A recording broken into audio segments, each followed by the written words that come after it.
What's up, everyone? Welcome back to Fantasy Endgame. If you're new, then welcome. We're here to help you win at fantasy. That is our goal. That is, you could say, our end game. So we're going to answer a lot of questions from as many people as possible, and we already got some lined up. But first, there's some news. It was a very interesting day. I guess we finally had a shakeup in one of these organizations. Not talking about trades. Trade deadline already passed, and Devontae Adams did not get traded. Didn't think he would. But the big news is the Raiders finally, I will say this, overdue, changed head coach, GM, and quarterback. Yeah. So for fantasy purposes, kind of a big deal. So let's start with the quarterback, Jimmy G. Yeah, I know you brought up over and over again the overthrows, Devontae Adams, all those points that he didn't get.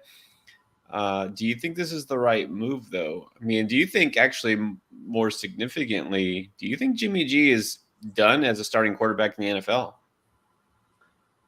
I don't know if he's done because, as we've seen with a guy like Baker Mayfield, there will always be desperate teams, right? There will always be desperate teams. But it's pretty crazy how much money they paid this guy, and already 8 weeks in, he's benched. I mean, it makes sense for the Raiders, I guess. Like, if you're going to fire the coach who signed Jimmy G and fire the GM who signed Jimmy G, you might as well bench him, right? But I don't know if it's good for fantasy. I mean, we saw Aiden O'Connell. It wasn't great. Devontae Adams was okay. Jacoby Myers pretty much turned into nothing, right? The one game we saw with Aiden O'Connell. Yeah. I mean, maybe with Aiden O'Connell as a starter all year, it gets better, but I don't like this doesn't make me suddenly feel like better about these guys. That makes sense. No, I mean, as bad as you can say Jimmy Garoppolo has been, are we really going to expect better from a rookie? And we're not talking like Will Levis. Again, a lot of people expected Will Levis to be a first round pick. He dropped to the early portion of the second round. A very talented, player. There was some questions about other things or whatever. This is not him. This is Aiden O'Connell was a later pick. This is somebody who is out there because that's kind of all they got, right? They tried Brian Hoyer. Brian Hoyer was somehow worse. It's kind of like why not? This is what we have. So yeah, yesterday I was all about I'll still buy Devontae Adams low. I don't know. I don't know now. Maybe I'm not quite buying quite as eagerly. Now again, low if you get like people are just like, oh, forget I'm done with Devontae Adams. He's gonna be worthless now. Okay, I'll take him. But yeah, I can't feel too great about him. Jacoby Myers is the one, like you said, maybe we should be more worried about. You think the first read target rate goes down? You think maybe we get more dump offs to Josh Jacobs? Does this help Josh Jacobs, or does it just make everybody in this offense worse? Yeah, it's hard to say that a QB downgrade helps anybody in the offense. I think Devontae Adams will be okay. I mean, certainly the ceiling for Devontae Adams is going to be much lower now because, you know, outside of what happened on Monday night, like you look at the early part of the season when Jimmy G was healthy, Devontae Adams was putting up some pretty good games. Obviously, here over these last 4 games, he had one of them with Aiden O'Connell. That was an issue. He also had one and three quarters with Brian Hoyer, right? Because Jimmy G left very early in one of the games, and then he had the Monday night game with Jimmy G. He's just terrible. So you can't feel good about his ceiling now. I think he'll still probably get peppered with targets, and he'll probably have a decent floor. But yeah, Jacoby Myers is the one because Myers have been looking great, right? Myers looking like a guy you could just set as an every week wide receiver and not really worry about it. You got to be really worried for Jacoby Myers now because, yeah, who knows? Like, who knows what we're going to see? Are we going to suddenly see the ball spread out more? Are we just going to see him laser into Devontae Adams?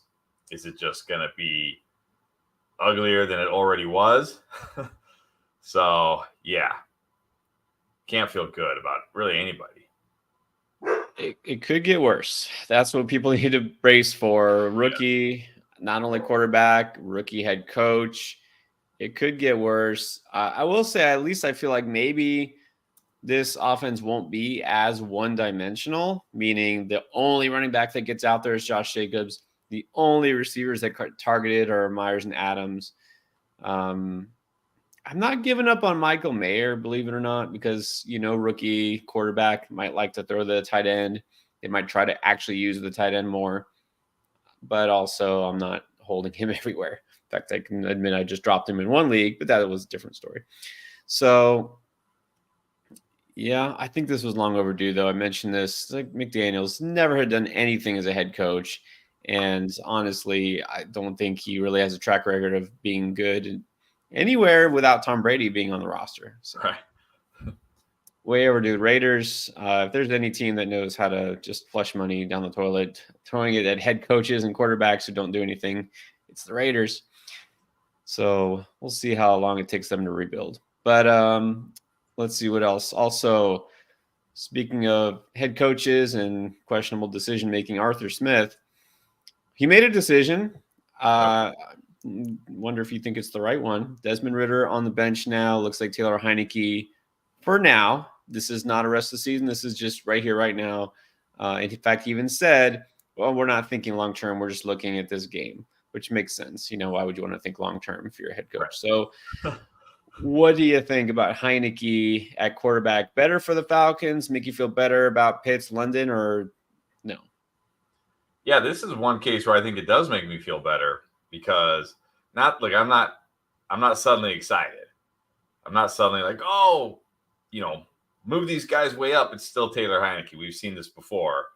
We get all excited about Terry McLaurin, and then it's like, yeah, he has the occasional big game, and then he has those games where he kills you. But at least Taylor Heineke isn't afraid to throw it down the field, right? He'll take chances, which may not be good for the Falcons, but it's good for fantasy. So I certainly think this is one. Again, I'm not getting overly excited here about the Falcons offense now, but I think it's better than Desmond Ridder. I mean, look, if nothing else, hopefully he won't fumble the ball away repeatedly, when they get near the goal line or something. So, yeah, I think this is good. My only worry here is Drake London doesn't play this week. Taylor Heineke plays. And then next week, Drake London is back and Desmond Ridder's back. And it's like really the 1 week we get Taylor Heineke and Drake London was hurt. Yep. But we'll see. But I definitely think,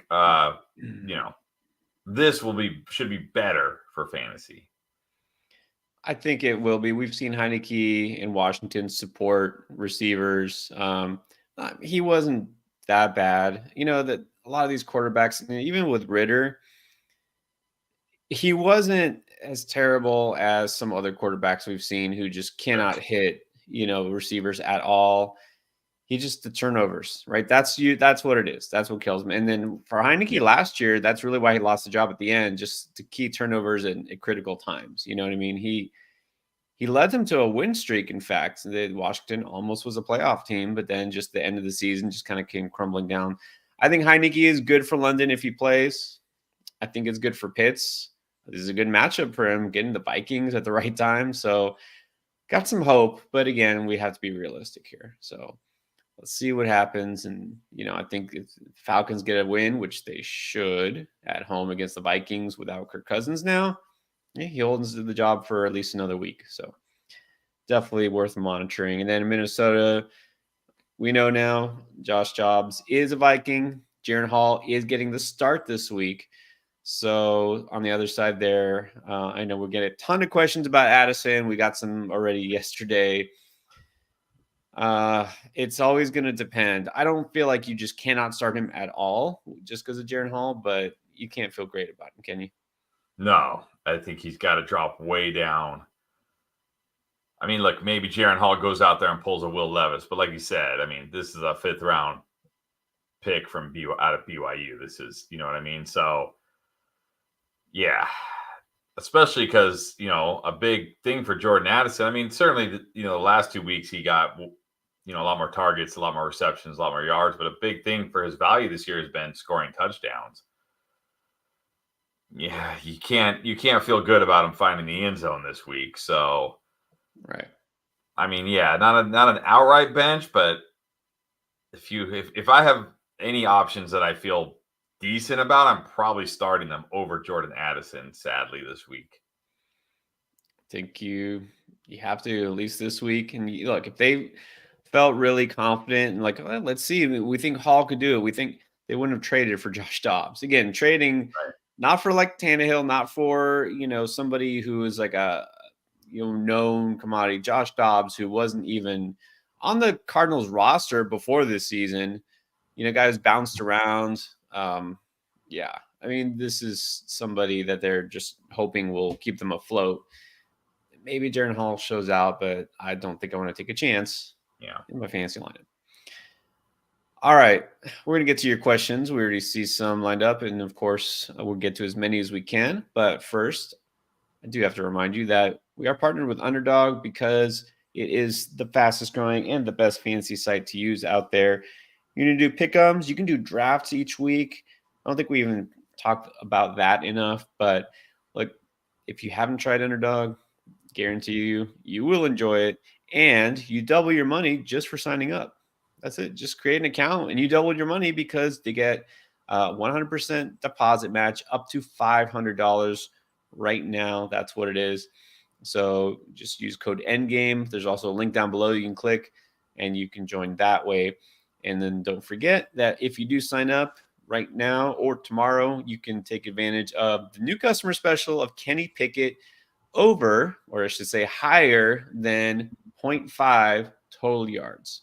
Just go higher on that one, and pretty good chance that you'll win that one. You combine it with any other pick, and then you can triple your wager.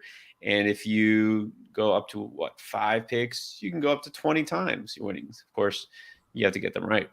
But this one, I guarantee you'll get it right, and that would be Kenny Pickett just needing a yard for Thursday. And that is if you're new to Underdog, and they always have specials, even for existing customers. So it doesn't stop there. But take advantage of that. Again, the link is down below, or just sign up on the app.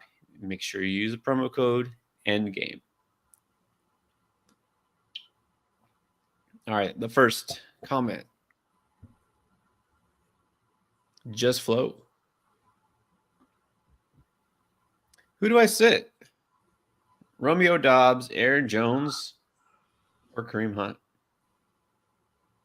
Or do you drop one to pick up Chuba? Yeah, probably. But who do I drop? I mean,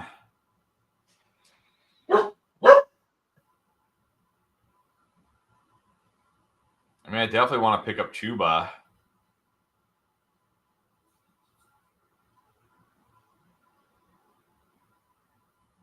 Hunt is such a good Here is matchup like for Hunt. we don't want to play Packers, right? We're off Packers, but I don't know that you can just outright drop these guys. I mean, Dobbs is a guy you don't have to keep. Yeah, Dobbs is the one I'm thinking about dropping, only because Kareem Hunt this week, they get such a good matchup against the Cardinals. And if Jerome Ford is still limited, he's probably a guy you're going to want to start in this case. I don't want to drop Aaron Jones. I know he's been terrible, but he still has name value. And if he has like a nice game, he'll have trade value. I probably drop Dobbs to pick up Chuba. And then I probably bench Aaron Jones. Yeah, I think you have to bench Aaron Jones. Not 100%. Yeah, not even close.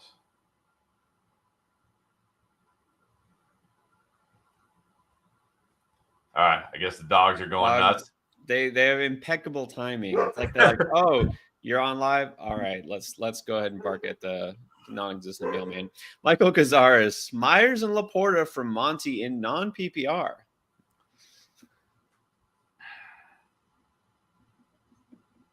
Interesting. Myers obviously taking a hit. We just talked about. And then let me just let me combine questions here. Josh Engel. Josh, you may have heard we just finished talking about the whole Raiders situation. He wants to know how we feel about Myers rest of the season. So let's kind of, roll that into here. Is Myers now low enough that he's considered almost like a throw in here? Yeah, I don't know if I can go that low yet. And look, we could still see Jimmy G back on the field. Like, what if Aiden O'Connell is horrible for 2 or 3 games? Like not throwing any touchdowns, throwing interceptions. Like, do they just keep rolling with him? Do they go back to Jimmy G? Do we see Brian Hoyer? It is non PPR though, which definitely increases Monty's value. And you do have McBride, who should be okay. And we did hear something from Jonathan Gannon today that maybe we see Kyler Murray this week. We might see him this week. I don't know what's going on there. So in the span of like 3 days, he's committed to Josh Dobbs, then traded him away. Then he committed to Clayton Tune, and now he's kind of hinting at maybe Kyler Murray. so yeah, don't believe what Jonathan Gannon says. But anyways, it's standard scoring. You got to be worried about Myers now, especially in standard scoring. I mean, if he's not going to put up a lot of yards and score touchdowns, what's he really going to give you in standard? Obviously, Laporte is great even in standard, but so is Monty, especially in standard. I think now with the news going on with the Raiders, you got McBride. I'll just take Monty in standard scoring.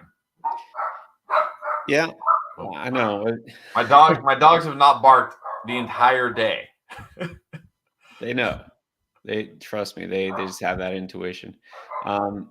I wonder if the better question here is, I don't feel like this is too much. Like I would say, sure, take Monty. That'll help you. Maybe the question is, are you worried at all about Monty because of the Gibbs game on Monday night that he had basically his breakout game? Do you think that this affects Monty in any way or not? Nah, I mean, look, maybe Gibbs has earned a bigger role than we saw early in the season, but it's not like Dan Campbell, like David Montgomery is going to come back, let's say in week 10, and Dan Campbell's going to be like, who are you again? Yeah. What? Like, you know what I mean?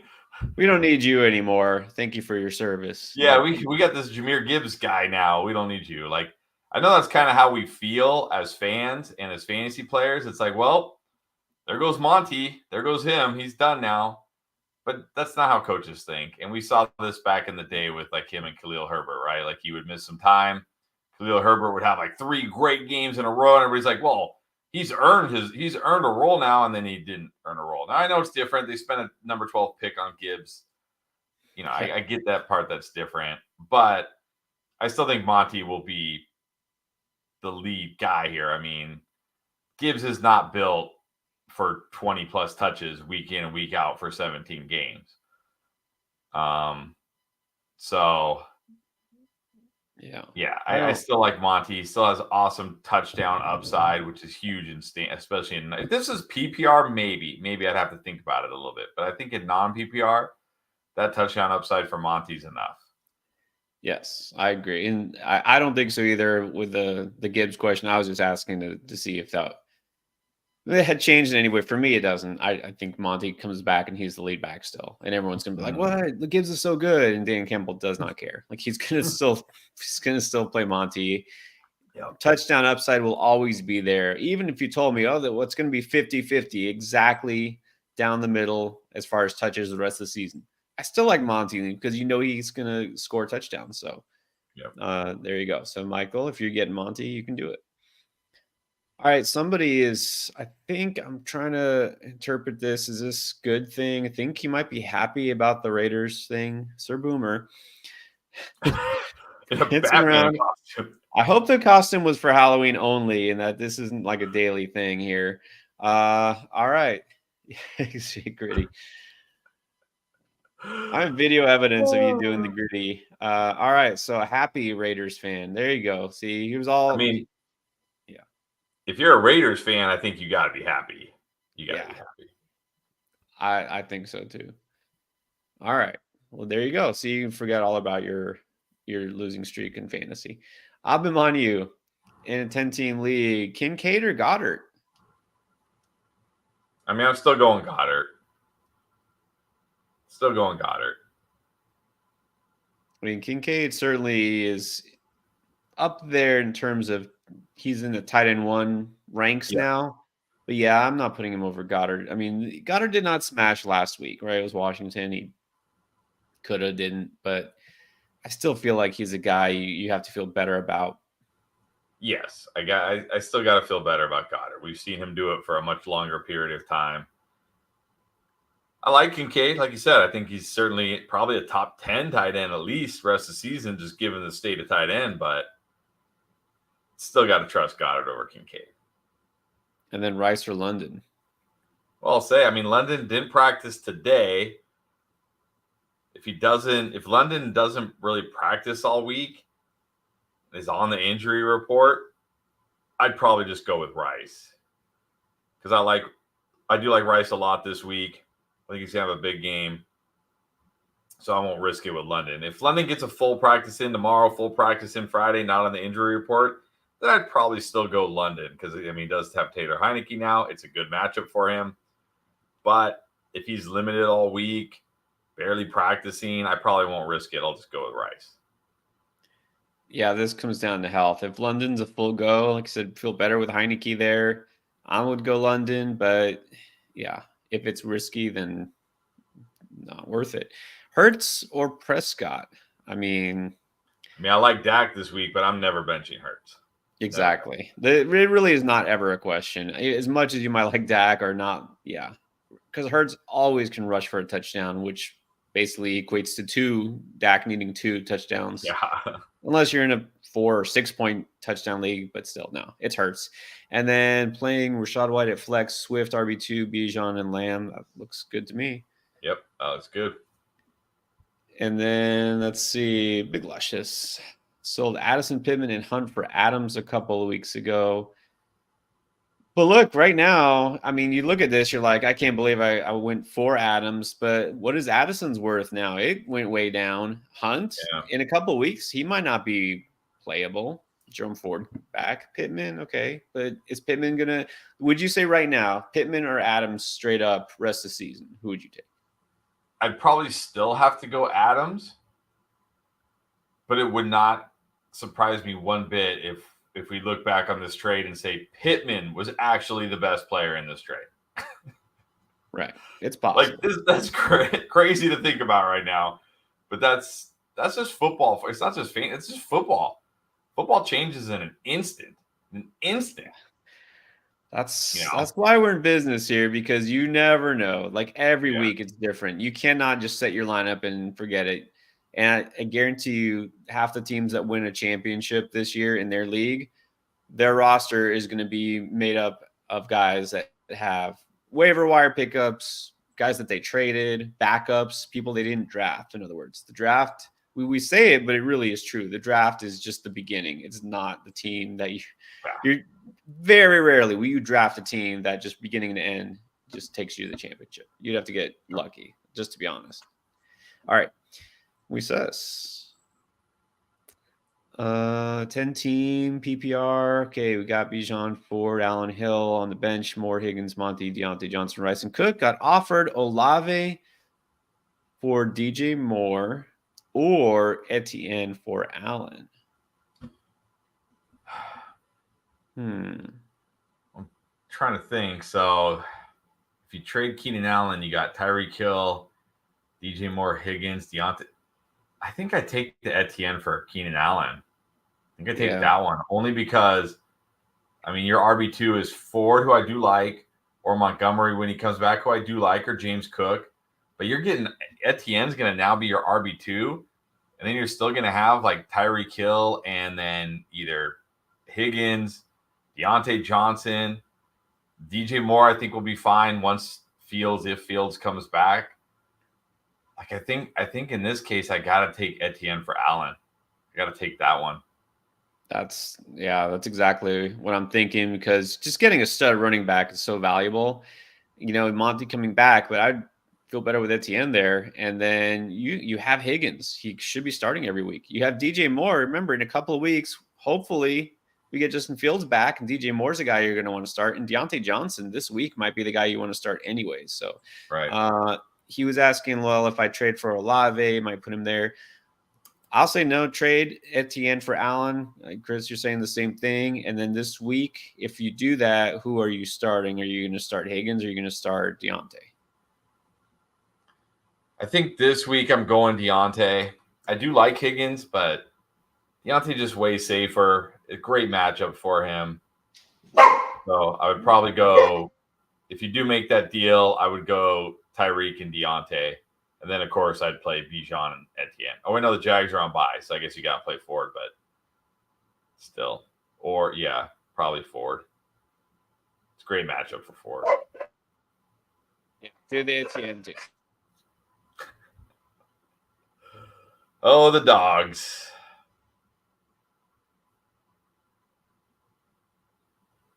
AV with the super chat. Here it is. Needs a receiver and a flex, half PPR. Okay, a receiver and a flex from that group. Yeah, I mean, I'm not excited for Addison this week, but I can't bench him for any of these guys. Like, I can't bench him for, I don't think I can bench him for Douglas. I mean, look, Douglas could come through. It's a great matchup for him. Everybody around him is hurt, but I don't think I could put him in over Addison. That just feels too much. But am I flexing Douglas over these running backs? I definitely would put him over Madison. Can't be interested Yeah. in Madison very much this week. B-Rob has been okay, but like just okay. I think he's got a good spot because New England, that defense banged up, that offense terrible. I kind of like Douglas, been talking him up, since early in the season. He's got a great matchup. Yep. I think I would, even in half, I think I might go both receivers. Yep. That's where I'm feeling. That's where I'm leaning. Both receivers. And we're going to stream any defense over Dallas because they do play the Eagles. Would you go Raiders? No, but I would go Giants. Because he says, well, I guess now, right? Going against Aiden O'Connell, I guess that looks better. Against Aiden O'Connell, I'll take that. I'll take the Giants against Aiden O'Connell. Definitely. Yeah, I think so. Not the Pats, not the Titans, but I would go either Raiders or Giants. But now Giants look like the better pick. Yep. Keith, tap. Pick one: Deontay, Watson, or Amari. Ooh. Well, now we're hearing Deshaun Watson practice again today, so maybe it's going to be Deshaun Watson. Like, I feel like the only time Amari Cooper has been bad is when Deshaun Watson starts, gets hurt, and then leaves, and then PJ Walker has to come in the middle of the game, and it's all like messed up. It's hard to bench Amari Cooper. It's a great matchup against the Cardinals. But I think I might just go Deontay. I feel good enough about Deontay. He feels way safer to me. He also has a fantastic matchup this week. I think I'm just going to go Deontay Johnson and not worry about Watson or Cooper. Yeah, I'm at the point. Yeah, I feel like Watson out there now makes me feel less confident in Amari Cooper, but just go Deontay and don't worry about it. I think he's really, he's obviously got a great matchup. He's in a good spot. So go Deontay. All right, Mary Jo, lineup check. Need to get a win here. Howell, Bijan Swift, Olave, Higgins, Goddard, Rashad. On the bench is DJ Moore, Gus Edwards. Everyone else is on bye. So would you swap? I don't think Moore makes the cut.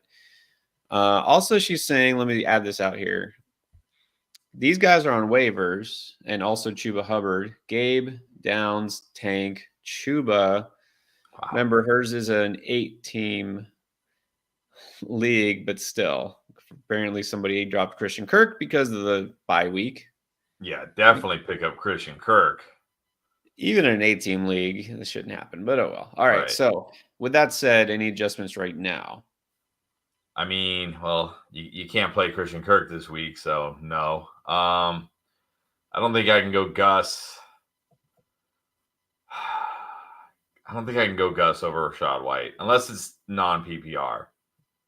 If it's non-PPR, maybe Gus over Rashad White, but I mean, it's not a good matchup against the Seahawks. Their run defense is really good, and it just got better from the trade deadline. I know. Gus has been going nuts. Maybe he scores again. But, Rashad White's going against Houston. That would be the only consideration I would make. but I think I'm still going White personally. Yeah, Gabe Davis is interesting now, and there was just the fact. Obviously that he got 12 targets is just something that if you know Gabe Davis, that's interesting because that's not his Yeah. thing. Getting as many as Diggs, but also the way he was used, his A dot all of a sudden went way down. Like he wasn't just used as a deep threat. He actually was getting, these short intermediate passes thrown his way. Was that just a 1 week thing or is it going to continue? Who knows? We'll see. But I think you're fine the way you are. If you can pick them up, that's great. But I think I would leave it. All right, Pedro's got a couple here. 10 PPR, running back 1 and 2. Okay, because McCaffrey's on bye. So Cook, B-Rob, Hubbard. I'm going Hubbard and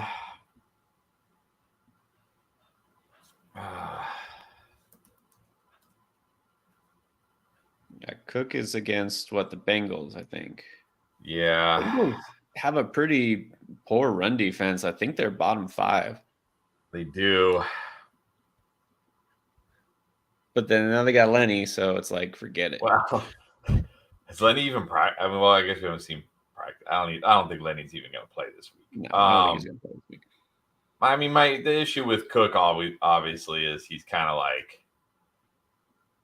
doesn't do a whole lot outside of. But same with Brian Robinson. He's just really been like.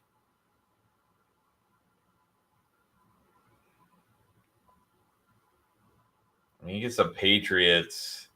But that game will probably just be like an ugly, low-scoring game, right? Like, I might just go James Cook and hope for the big run, hope for the touchdown in a shootout, in a potential shootout.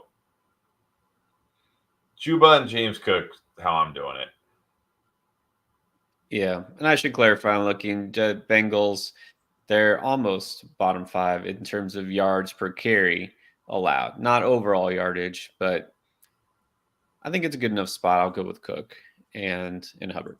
All right, and then here's a question for Pedro. Got offered Ridley for Achane.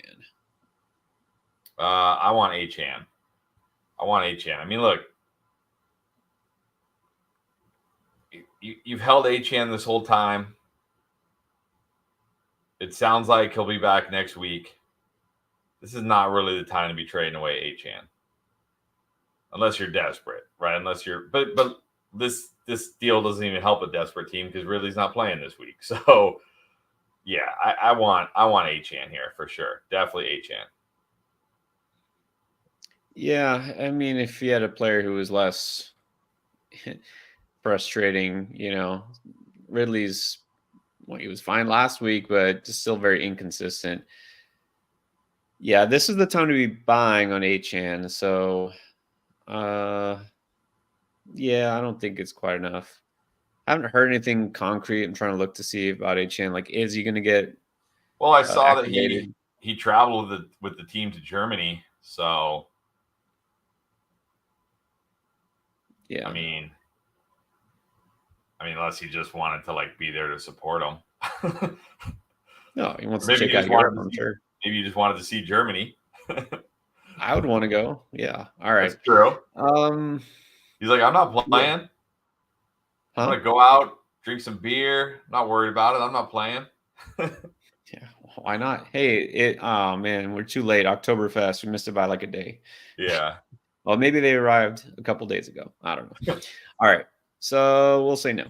What about Joe, Ramondre, or Chuba? I'm going Chuba. I like Chuba a lot this week. Good matchup against the Colts.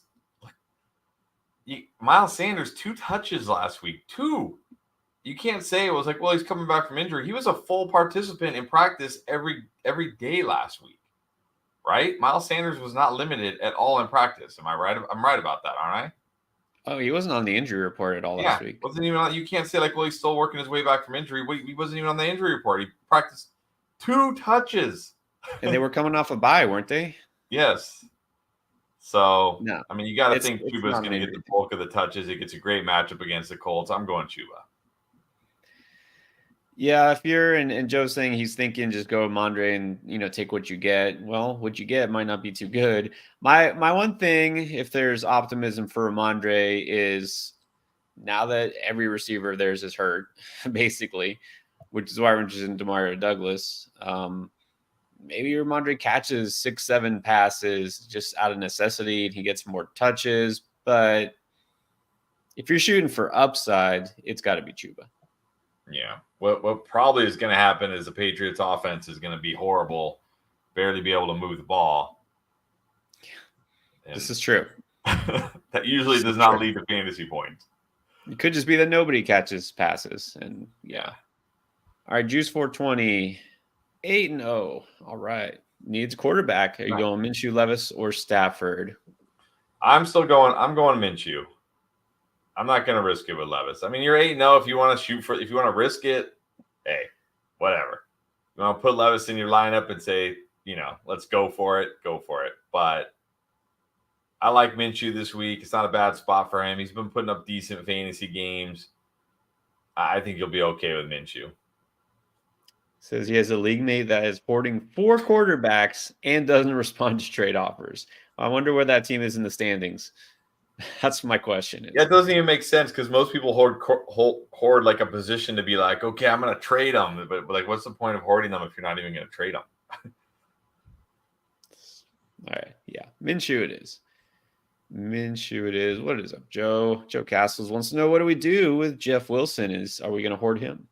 Yeah, I think you could drop Jeff Wilson now. I mean, like what? Like, is he suddenly going to get significant work this week? Achane could be back next week.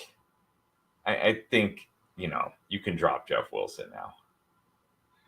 Yeah, exactly. I mean, his role won't be big enough that you can feel he's really trustworthy for fantasy now that Achane's there. It's different from last year. It was just Mostert Wilson, basically. Yeah. Now, they got a guy who's a lot more explosive. And then Keith dropped another sticker. No question, just a little tip. Thanks. Thank you, Keith. Appreciate you. All right, and then old Chud Muffin. All right. In a 6-point TD, full point PPR, need 2 running backs: Pollard, Mostert, Moss, Chuba, Madison, or Sharps. I mean, I like Chuba this week. I don't think I can start him over Pollard still. I mean, it is a tough spot for Pollard this week, but I don't know if I can put these guys over him.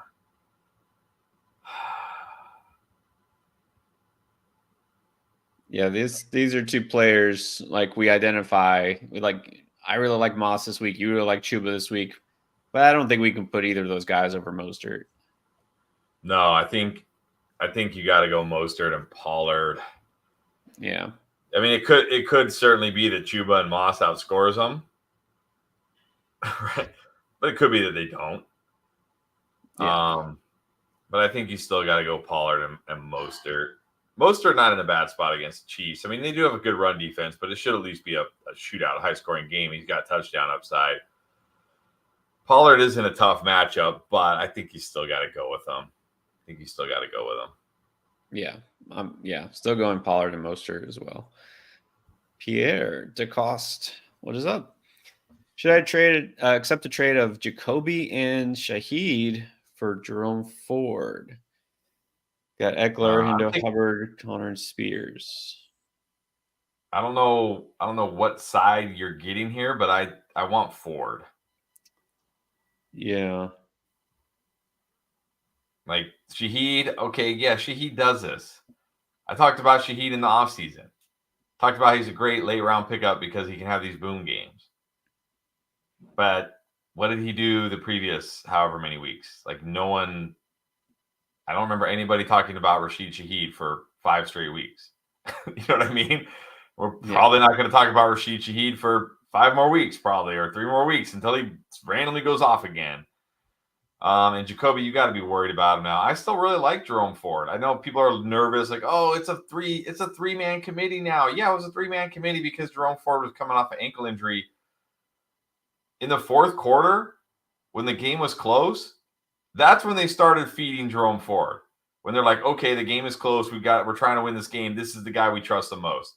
if the game would have been a blowout, we probably wouldn't have seen any Jerome Ford, honestly. So I still believe in Jerome Ford as the lead back here long term. I still want Jerome Ford.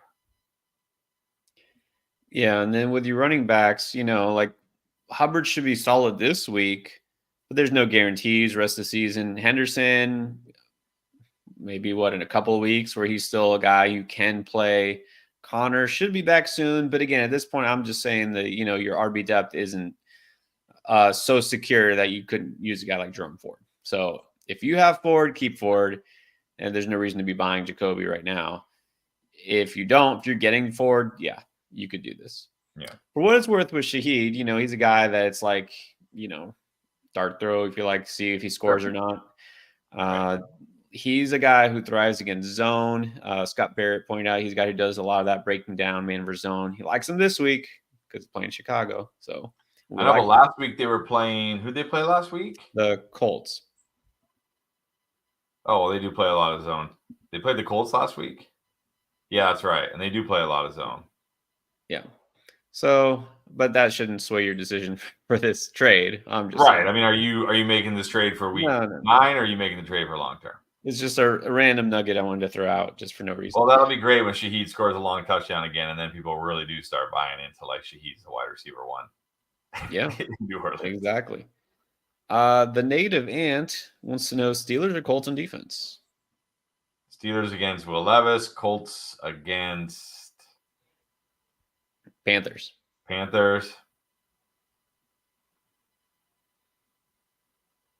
Steelers are getting Cam Hayward back. I mean, the Steelers are at home. I like their defense just better in general. I would feel better about them getting sacks and turnovers. So I'm going to go Steelers. Yeah, I'd probably go Steelers too, especially now. I mean, like unless we think Will Levis is him, which he might be. We'll find out, I guess. But they're also getting Cam Hayward back. That's huge for that defensive line. Yeah, give me the Steelers at home on a short week. Yeah, I'm going Steelers. All right, and then Pierre has another question. Needs help with the starting lineup. So between those running backs, Eckler and I'm going Chuba.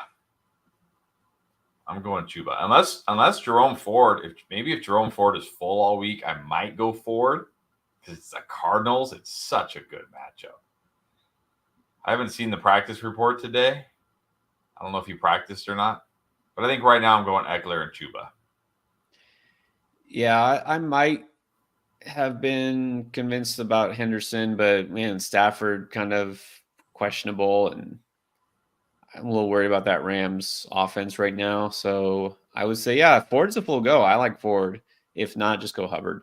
And then CD, I'm on Raw. That's a yes. That's a yes. Garrett Wilson, Devontae Smith. Well, we got 4 players. We only need 2 receivers, but also 2 flex. Is it those first 4 receivers, I should say?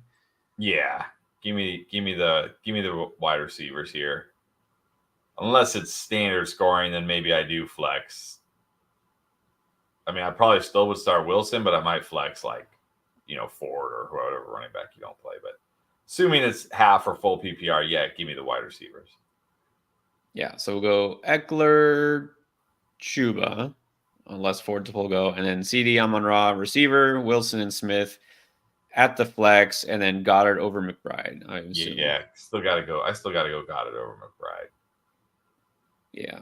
All right. Let's see. Daniel wants to know, Daniel Romero, 12-team PPR super flex. Very nice. Burrow, Bijan, Freeman, DJ Moore.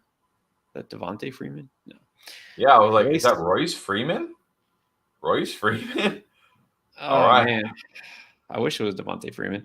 DJ Moore, Amari Cooper, McBride, Godwin, Devontae O'Connell at the super flex. Okay, because Purdy's on bye. All right. Fournette is on there. Singletary, Shaheed, Tank, Waller. Got some injuries. Achane. Okay. DJ for Pacheco, following our advice. All right. I think that's fine. And then what else? Not much you can do with the lineup. Yeah. A rough bye week for sure.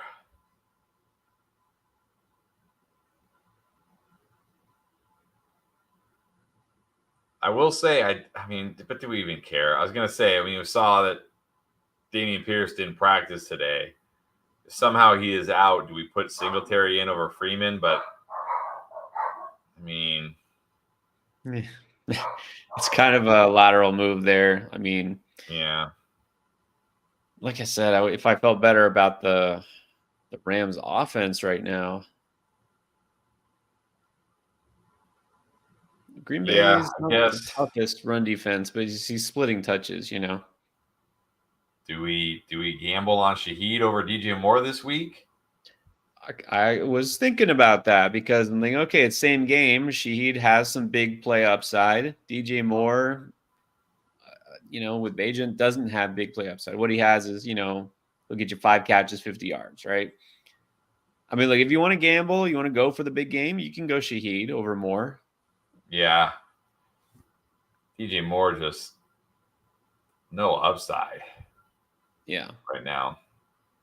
and I think that is doable. Thinking about it, if Pierce is out for sure and it's all Singletary, then maybe just go Singletary over Freeman. Yeah. So there you go. And I see why you got O'Connell and Devontae now. He's a Raiders fan. So Raiders fan from Mexico. They played over there, right? A couple times, like last year. And didn't they? Probably. The game that they had in Mexico, I think they did. Probably. All right. Well, let's see. Hey, you better hope he does great because now you got him Yeah, right. in real life and in Exactly. fantasy. All right. Sven Dragon. Welcome back, Sven. 4 bench spots, a quarter PPR, but 6-point touchdowns. Thinking of dropping Myers for Moss, playing him and Garrett Wilson over or Orford over Puka. Pook up? Is Puka that and Cup. Pook up? Okay. If no Stafford. Okay, well, we're saying, look, even if it's Brett Rippon or whoever, I think you still have to play Cup. But do you have to play Puka? I'm going to say you don't have to. I would go Garrett Wilson over Puka. Yeah, I would too. What about dropping Myers for Moss? It's only a quarter PPR. So. I mean, I guess. It's a quarter PPR. It's almost standard scoring. Yeah, I would do that. And then would you play? I think I just go Moss and Garrett Wilson. Even if Ford practices.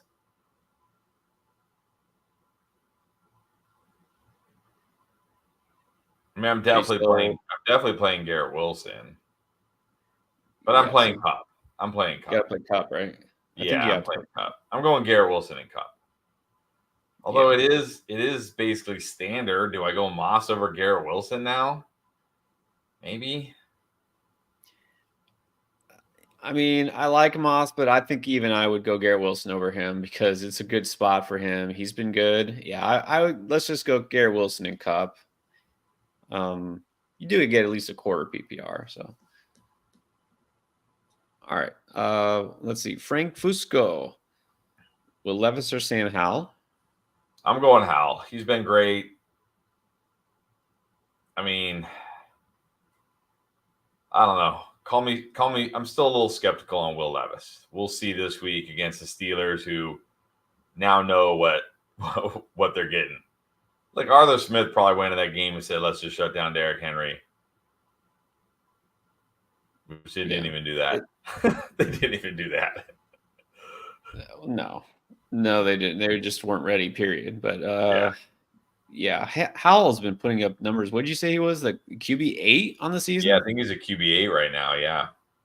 I mean, of course, you're like, oh, it's just because they're throwing it so much. Like, okay, that's just what they're doing. That's not going to stop, I don't think. They might not have to throw it as much. I don't think it's going to be as big a Howell game. But, yeah, I'm going to go Howell too. What about this? Ryan Rebello. Would you trade Ayuk for Devontae at this point? I'd probably just take Ayuk. I don't think there's going to be a huge difference between them now. And at least Ayuk has Brock Purdy. So, yeah, I'd probably take Ayuk now. Yeah, not that Brock Purdy's been great lately, but still, they got a bye week. They'll figure it out. It's a good offense. I think you have to give Ayuk the edge here. Sebastian Ponce, what's up? In a double flex league, got Hawk torn between Pickens and Pitts. I mean, I know Pitts might get a bump with a better quarterback. At least we assume he'll be better, Yeah, better, in relative right. sense. You gotta love Pickens this week. I gotta go Pickens. I don't know if I love Pickens this week, but I still got to go Pickens. It's the Titans. I know it's the Titans, but he went back to last week just running wind sprints. Just run, just go deep, just go long. It's like when you're a kid playing football outside with your friends, you huddle up and just go long, just go deep, Yeah. right? There's no strategy. That's what they had Pickens doing again last week. So, but I mean, still, it's Kyle Pitts, it's the Falcons. Like, I'm still going Pickens. Yeah, I'm gonna give him a pass because Pickett got hurt and Trubisky had to come in there. So I'll excuse Pickens that way for last week. I mean, Dan I Henry. still think he could have a big game. Yeah. All right. What is up, Dan? Welcome back. Oh yeah, we have to love him. We have to love him. Yep. Love them No too, choice. even when they bark during the stream. Dropped Henderson to pick up Chuba. I think that's fine. It's non-PPR. All right. I mean, that's So fine. we need two. What's that? Yeah, I was gonna say I think it's fine because you could probably feel better about Chuba for much longer than you can feel, good about Henderson. Right. Okay. So 2 receivers, 2 running backs, and a flex. Got Chuba, Raheem, Brees. Okay, and then Chase, Pittman, and Wilson. This is Non-PPR. non-PPR. I think I'm going the 3 running backs with Garrett Wilson and Chase. I mean, I know it's hard not to play Pittman, but it's non-PPR.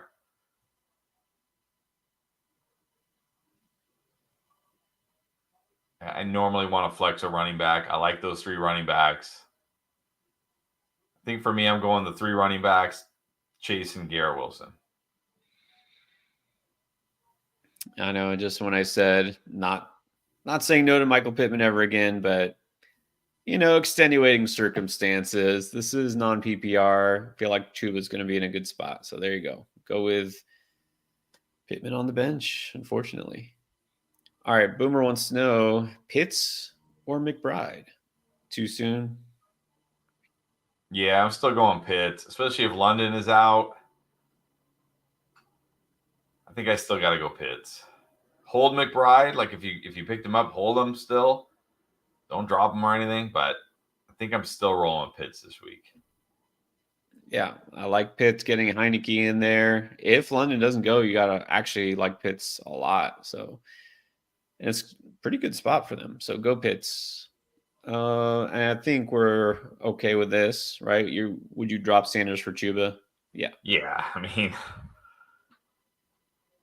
mean, look, who knows? This week, maybe we see Sanders get all the touches randomly out of the blue for no reason, but really doubt it. It was already trending towards Chuba, and then last week it went full Chuba.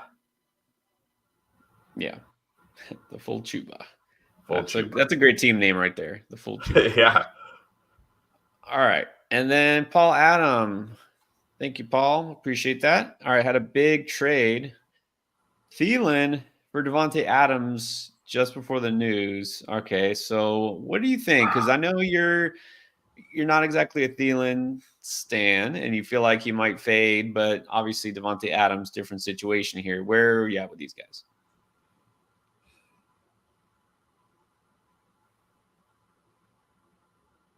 I mean, before the news, I would have said this is crazy. Which is when the trade was made. But now with the news, doesn't look quite as crazy. I think this could certainly be close. I think it could certainly be close by the end of the year. I think now with the Aiden O'Connell news, it looks like a pretty fair deal.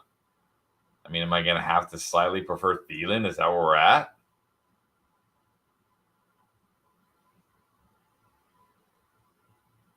Well, Carolina did not trade for a receiver. No, shockingly. Yeah. which would have made sense. But, I do feel like Mingo is going to get a little bit more involved. I think it's pretty clear at this point, Thielen's just going to be the number one guy this season. That's just how it's going to roll. We didn't see anything drastically different last week, come off the bye and the switch in play calling. It was still mostly Thielen. Mm-hmm. So got to consider him a high-end receiver. It's just the question is Adams, and like you said, doesn't mean Jimmy Garoppolo is not playing. They didn't say like he's done, we're never playing him again. Like he's not going to play the rest of the season. Just he's not playing this week. What if Aiden O'Connell gets hurt? Guess what? It's back to Jimmy G again. What if Aiden O'Connell throws 3 interceptions? Well, guess what? It's going to be back to Jimmy G again. So yeah, and wasn't Adams? He was like okay in that game with Aiden O'Connell, wasn't he? I'm trying to look. Yeah. Well, but also you had to look. Remember the first 3-4 weeks, it was Garoppolo quarterback, and Devontae Adams had big games. So we also can't just outright dismiss him based on that. I mean, it was a Charger, so grain of salt here, but he had 8 catches for 75 yards. He could just be Adam Thielen now. Just get peppered with targets, and so. Well, it's pretty close here. It's pretty close. If it's me, I'm still preferring Devontae Adams. I think I don't know. We'll see how this pans out. I think I would still slightly lean the Adams side, though. You think it's might wind up being pretty even? I think so. Yeah, it is pretty close. Calvin without Hobbs. Nice. Where's Hobbs? Dia de los Muertos. Yeah, actually, I forgot I should have left some stuff up, but all my things are not exactly where I know where they are. So I was lucky just to get some Halloween decoration up. I need some assistance at wide receiver. Got Diggs, but needs 2 more between Addison, Deontay, Jacoby, or Sutton. Well, Deontay is the easy one here. Am I going Sutton over Addison? Denver. What does Denver get? Oh, wait a minute. Oh, wait, Denver's on bye. Denver's on a bye. Denver's not playing. I can't. I'm still going. That's right. I'm going Addison because I can't trust Jacoby with Aiden O'Connell. The last time I think he only had like 2 catches with Aiden O'Connell. Yeah. I'm going Deontay and Addison as the other 2. Yeah, in this case, I think you could just say Jacoby and definitely don't put Sutton in there because they're not playing. So Deontay and Addison is who it is. The Joker in the house. Darren Waller, that's right. Missing some time or whatever it is he said. Look, I said it. You can drop Waller. He's not coming back soon. When he comes back, how long before he gets hurt again? I'm fine dropping him because I was fine never drafting him in the first place. You think it's worth holding? I'm not even like a Darren Waller guy. Like if you have no one else you can drop and you need a tight end this week, sure.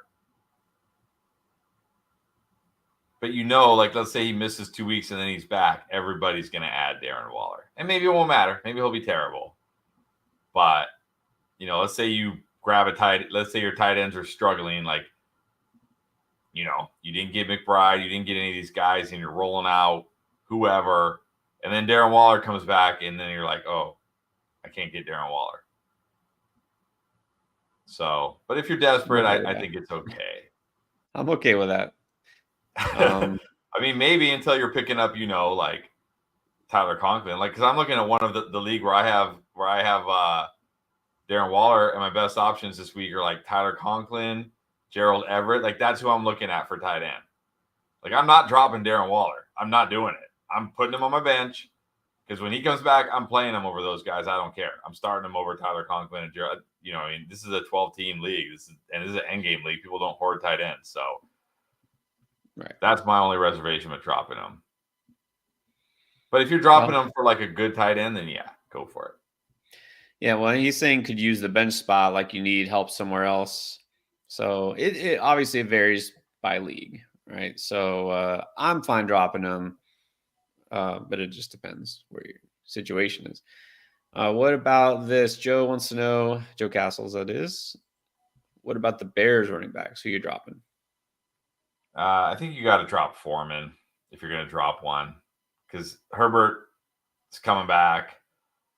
I mean, look, maybe Foreman won't be inactive anymore like he was early in the year, because maybe he's been good enough where they're like, okay, we can keep him in the rotation, but we're probably looking at a 3-man rotation here. Rashawn's the rookie.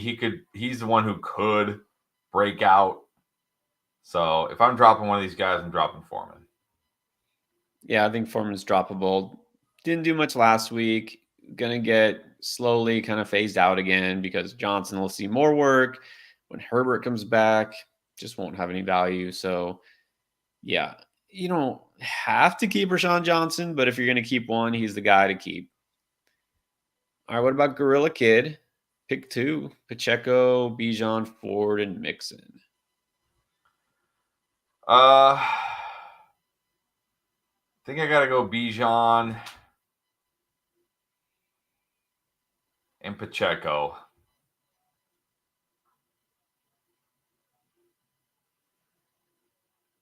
Ford with the ankle, Mixon with the Mixon. I mean, Pacheco, Mixonness. Yeah, Mixon with the Mixonness. I mean, it should be a high-scoring game in Germany. He should have chances to score touchdowns, which is really what you're hoping for from Mixon, right? You're hoping he scores. You're probably going to need that from Ford. I think I'm just going Bijan and Pacheco. Yeah, Bijan is still a must start. Would like to say Ford, but we don't know yet, so we'll see. I don't know. I think I'm gonna go Mixon over Pacheco. Just I don't know. Pacheco's been very just kind of mid lately. He just hasn't done much, and I don't know. He's fine. It's close. In PPR, I think I prefer Mixon. He was good prior to last week. I mean, he was terrible last week in a good matchup. But if you look at his games before that, he had 15, 24, 13, 15, and 16. And then last week he busted in a great spot. But I mean, he was pretty good before that. So I don't know. Mixon to me is mid. What's worse than mid? Bad? Yeah, that's bad. That's what Mixon is to me. If it's me, I'm going Bijan and Pacheco. Could call him Mixon. That would make sense. That's a good number. There we go. Yeah, it's close either way. What about J Army 916? Trade away Gibbs for Javonte and Judy. No. Look, I like Javonte. I don't like Judy. This is not selling high on a guy who just had 2 big games that everybody already wants to believe in, right? Everybody wants Gibbs to be a thing. Like, if you're going to trade Gibbs, sell high. Get somebody really good for him. This is like, not doing this. Not enough. Nah, exactly. Javonte's fine, but yeah, sorry. Judy's just not going to do it for me at all this season. So, no. You can get more. You should be able to get more for Gibbs coming off that huge game. I feel like you should be able to get a lot more. I mean, 2 huge games in a row. So, and like, again, people want to buy into Jahmyr Gibbs. He's a guy people drafted this guy 3rd, 4th round. Like, they want to buy into him. So, try to get more. Agree. Do a couple of the regular chats here. We get caught up on the super chats. Keith, Puka for Adams in a standard league. I don't even know anymore. I will say, if there's a positive for Puka and the Rams, it's that Sean McVay did come out today and say Stafford will not be going on IR. Yeah. So at least it's not like, okay, maybe he's only out a week or 2 or 3. And I think they have their bye. When is the Rams bye? I think it's coming up, isn't it? Is it week 11? Might be week 11, yeah. I have to look. Week 10. Their bye is in week 10. So basically, he misses this week probably. Then he gets a week for the bye. He could be back in week 11. So I'm taking Puka. It's pretty close here. I feel like, well, I don't know. Maybe I shouldn't feel like Adams still has more touchdown upside because now who knows? Yeah, it's pretty close here. I think I still, for some reason, feel like Adams is the guy I would lean towards, but it's really close. Okay, in this Parabellum, I feel like we have to address this because you are Chris and you're the bearded guy, and I'm not the bearded guy. I'm Pierre. All right. Yeah, not sure how that happens. SSCI used to introduce us, but now it's like people thought it was funny. I don't know. Remember, it was like, I'm Pierre and he's Yes. Chris. It's Yes. like we just assume you know now, but I guess not. Right. Apparently not. Maybe we got to start doing that again. I guess so. You give Leonard Fournette any serious consideration? Serious? No. But I mean, if you want to stash him, go ahead. But not giving him serious consideration, no. And then Blizo Gotti to God. That's the name. 7-1. Would you trade Ridley or Laporta for Achane? Yeah. Either one. I would trade either one for Achane. Yeah. I'd trade if I had to choose Laporta. Actually, I was going to say Ridley because I assume only because you probably have other wide receivers that you can replace Ridley with. Like if you have a better tight end than Laporta, sure, Laporta. But it's much easier to replace if you don't have another tight end and you got to go to the waiver wire. You're not going to find Sam Laporta. Yeah, if you have to go out and stream tight end, then it would be Ridley. That's a good point. Yeah, but if you have a better tight end than Laporta or another very good tight end, then yeah, Laporta. All right, here's an interesting one. Talking about the Rams here. Steven got offered Waddle for Cup.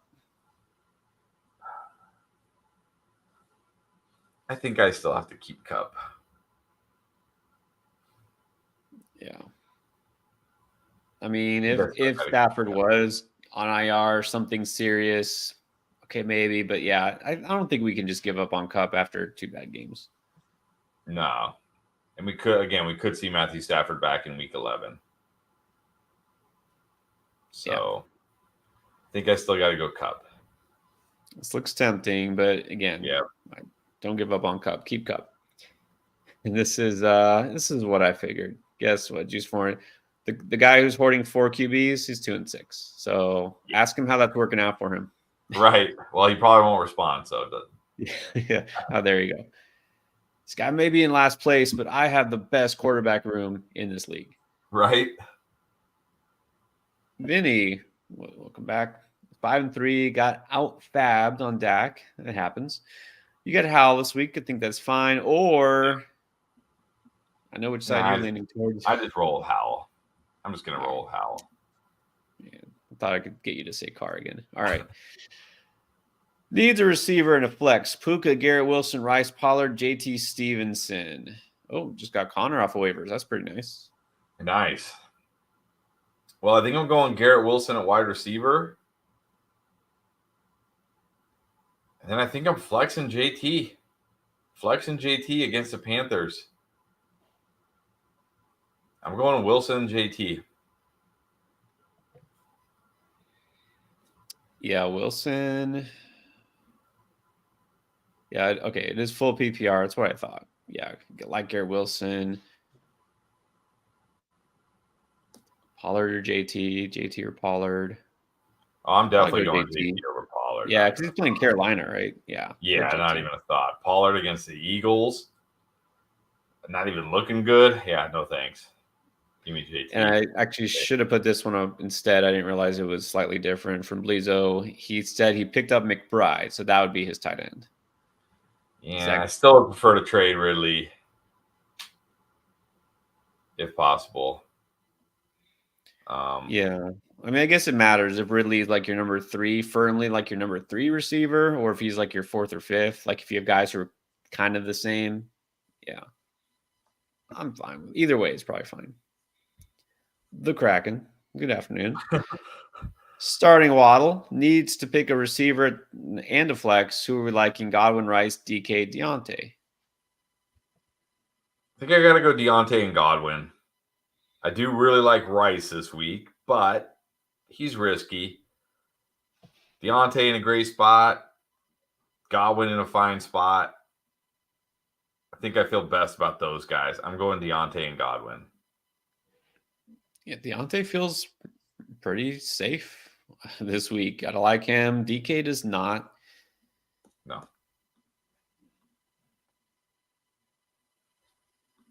Godwin. Who the Bucks play? Bucks play the Texans. That's fine. To go Godwin. All right. Here's an interesting the Sun and Moon sisters. Very cool. The yin and yang. All right. Pickens or Hopkins? Who you like Thursday night?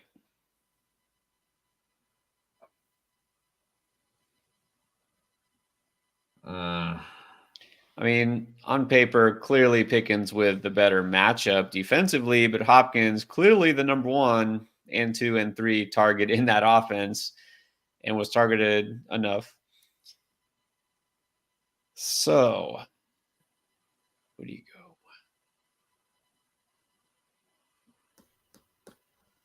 go? Man. This is tough. Not two of my favorites this week. I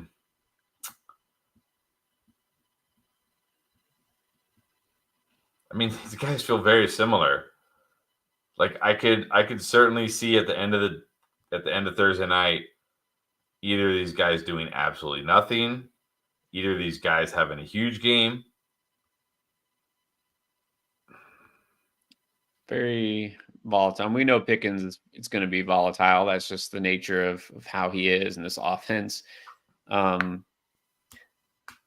I mean, generally, when you're speaking to target share versus matchup, I want to prefer the target share. Like, I feel like Hopkins, we know he's not going to do what he did last week, but you still got to feel like he's going to get his share of catches and yards and does have a chance for a touchdown. Pickens, it's more big play dependent. You know what I mean?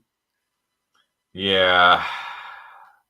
I just worry that Will Levis has a huge letdown game on the road against the Steelers on a short week. But I don't know. Hopkins probably the safer choice. I guess I go Hopkins.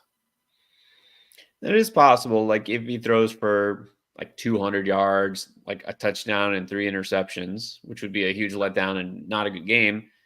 That touchdown goes to Hopkins, you're still okay with it. If that, 80 of those yards go to Hopkins, which they probably will, So I think I got to lean high. I love me some George Pickens, but I think I'm going to go Hopkins this week. All right.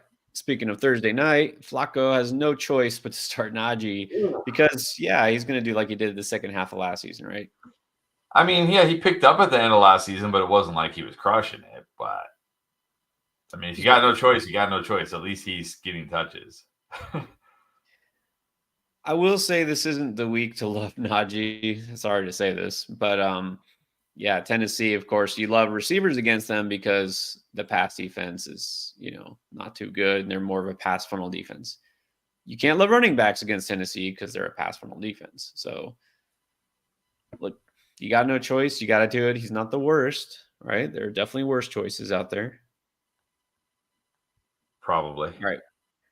Jacob Hollingsworth in PPR 2-2-1. White, Stevenson, Ford, Cook, Addison, Myers, Flowers, Downs, and Terry. So I'll say White and Stevenson unless, again, if Ford is a full. Let me look. Have we seen anything on Jerome Ford today? Like if he's back to full practices, he was limited today. He said his ankle feels pretty good, for whatever that's worth. If he's like off the injury report, I would probably play Ford over Stevenson. So, but right now I'm going to go White and Stevenson. I think just the fact that he did play at all last week makes me feel confident he'll play. The question is how many touches? Like, will he be limited? If it's like 50-50 with Kareem Hunt. Yeah.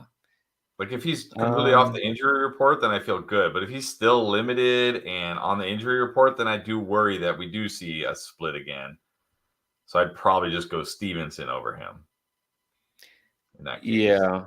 Right now, I would say I wouldn't put Ford in just yet. So go with those two. And then what about receiver? We need to Addison, Myers, Flowers, Downs, McLaurin. Am I going down to McLaurin? That's exactly what I was staring at. Myers, not with this group. Flowers, I'm just, this week.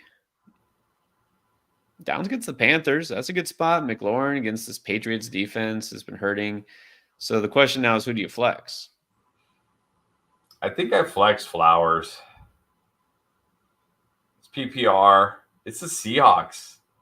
They're like bottom 3 against wide receivers, aren't they? Bottom 4, bottom 5, something like that. They do give up a lot of yardage to wide receivers. Yeah.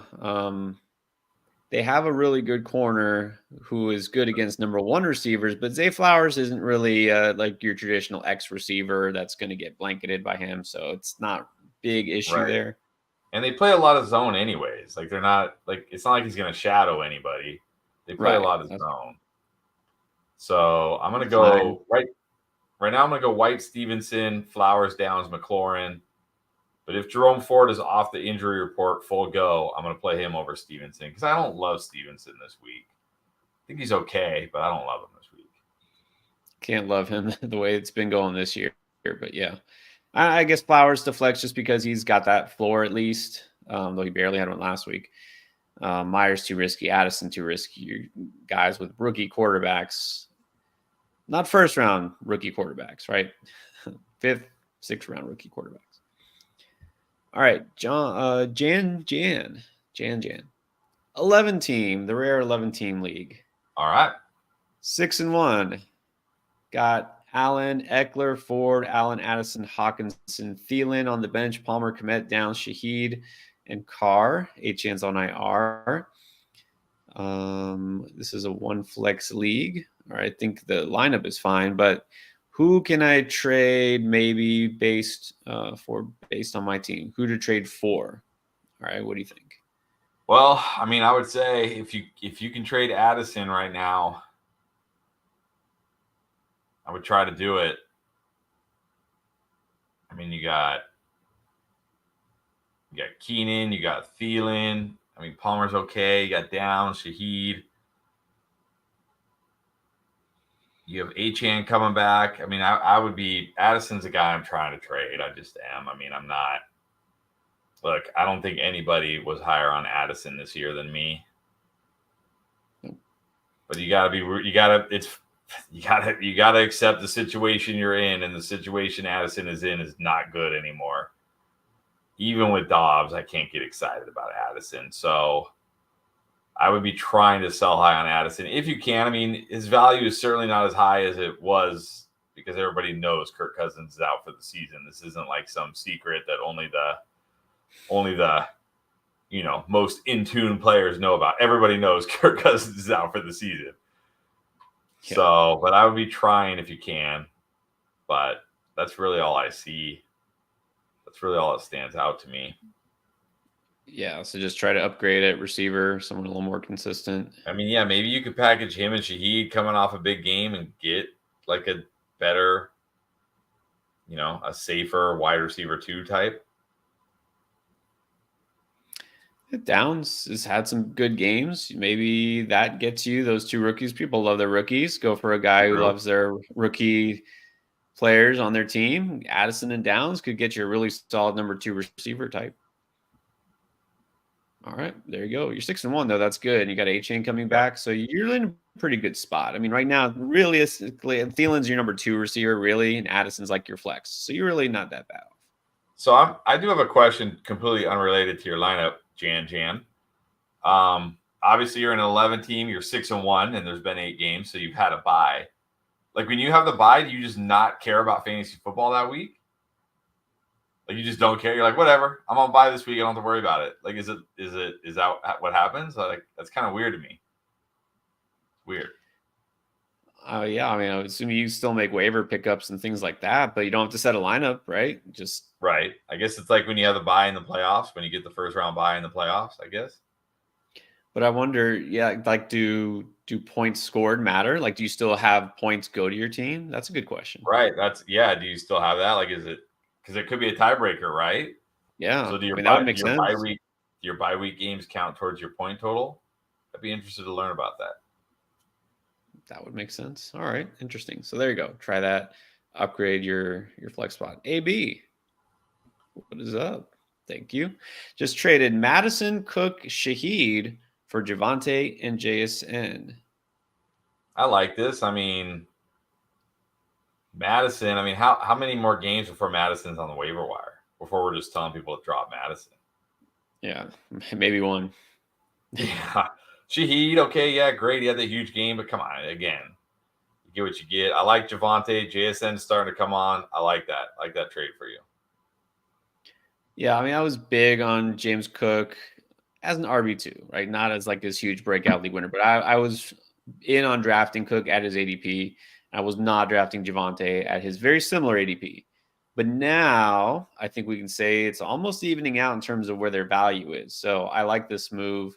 JSN will be a more consistent version of Shaheed, and Madison's like whatever. So here's the rest of the roster here. You got some good talent. This is a 12-man PPR league. Yeah, I think it's fine. I don't see any other gaping holes. Anything else stand out to you here? Diggs, Wilson, Hollywood, Achan on IR, Watson. I mean, obviously Watson, but what are you going to do? You can't trade them. I mean, maybe you could try, but good luck. Yeah, exactly. You never know. All right, I think that's a good move for you, though. I mean, I do feel now I'm finally to the point where Javante is playable. All right, and then this trade, Marcos, love you. Marcos Alvarado, always here. And I'm not a fan. Traded Bijan and Kelsey for Kittle and Kamara. I mean, even if you want to talk me into Kamara being this good all year and being better than Bijan all year, okay, fine. But you cannot talk me into Kittle over Kelsey. There's just no way you can talk me into that. And you can't, like, yeah, I would not have done this. I would not have done this personally. Nah, Mark. I mean, I know you're always here, so if you're gonna do something like this, I would say you know throw it up here first before you do the move. Probably would have told you not to do this. Yeah, I think you kind of took a slight downgrade at both positions. Chris Wingfield became a member. Thank you, Chris. We appreciate it. If we see a question, I'll put it up here. Let's see. Also got a member 95. It's a good evening. Definitely. Thank you. Make sure everyone hits the like button. Yes. All right. Let's get to a defense question. We got Raiders, Pats, Colts. Colts get the Panthers. Pats get the Commanders. Raiders get the Giants. Yeah. I mean, I know it's easy to default to Raiders versus Giants, but man, they're not a great defense. Are we really buying into like suddenly Sam Howell's not taking sacks? No, but the Pats aren't exactly getting sacks, and they still is True. Judon still hurt? I thought Judon went on IR. I mean, they're all sorts of hurt on defense. True. I guess Raiders. Yeah, I mean, my worry with the Raiders now is just their offense might be bad enough that the defense is on the field more, and yeah, I think I would go Raiders. None of these are great defenses. The Colts are just kind of like okay. I don't think they'll be bad, but I also don't feel like they're gonna have a big game. So probably just take a chance on the Raiders. Daniel Jones, he's good to take some sacks and turnovers. Thomas in PPR needs a running back, receiver, and 2 flex. Got Moss, Jones, Hendo, Watson, Dell, Douglas, or Devin Singletary, but would have to drop one running back. I think I got to go Moss. It's a good matchup. He's still apparently splitting with Jonathan Taylor, annoyingly. I got to go Moss. Oh man, a wide receiver. Oh man. How low can you go on Christian Watson? Uh, Patriots receiver low. I know. Am I actually gonna put Douglas in over Christian Watson?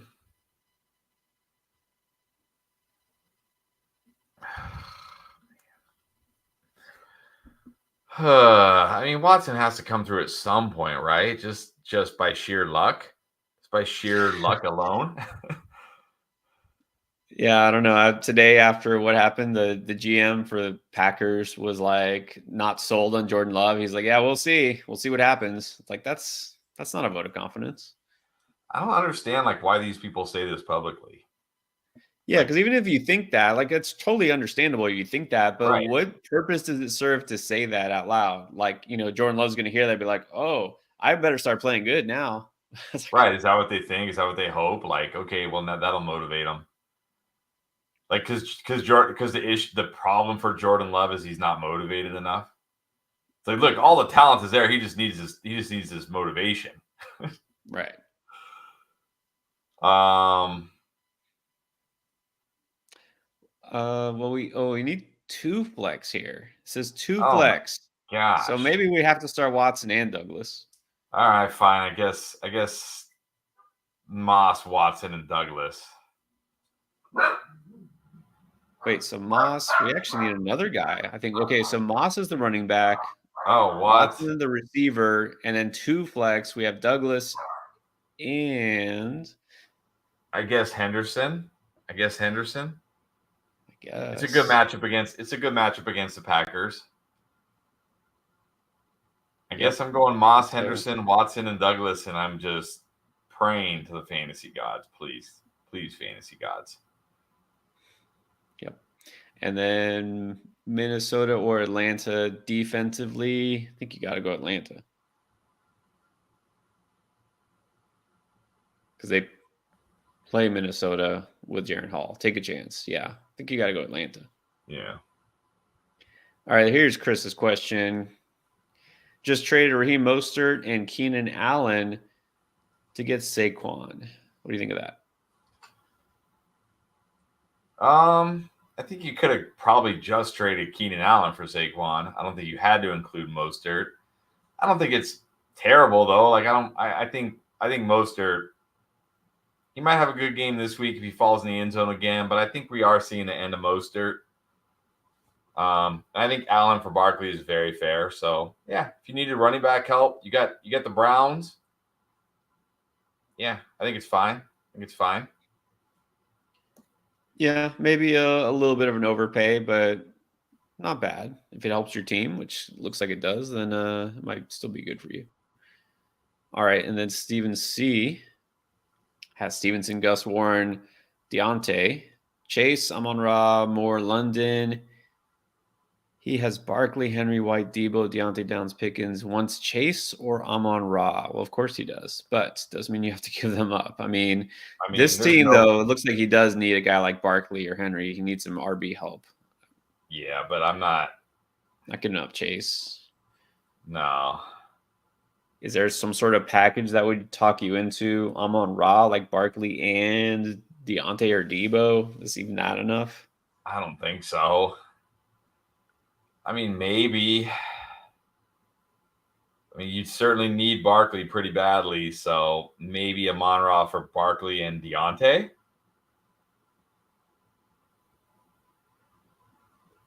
I might do that. Yeah, because I might do that. Debo is on bye and then supposed to come back, but you never know with Debo. At least Deontay, he gets a great spot this week. You're starting him, and that's fine. I mean, you hate to give up on Monra, but only if it's Barkley plus one of those receivers.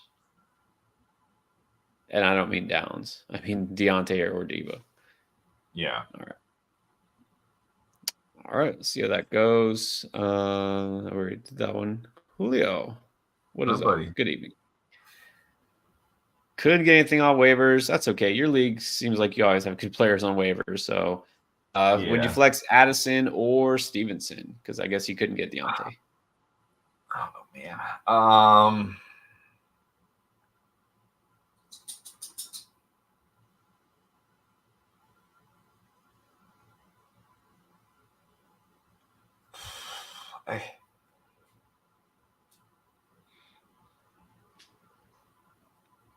I might just still go Addison.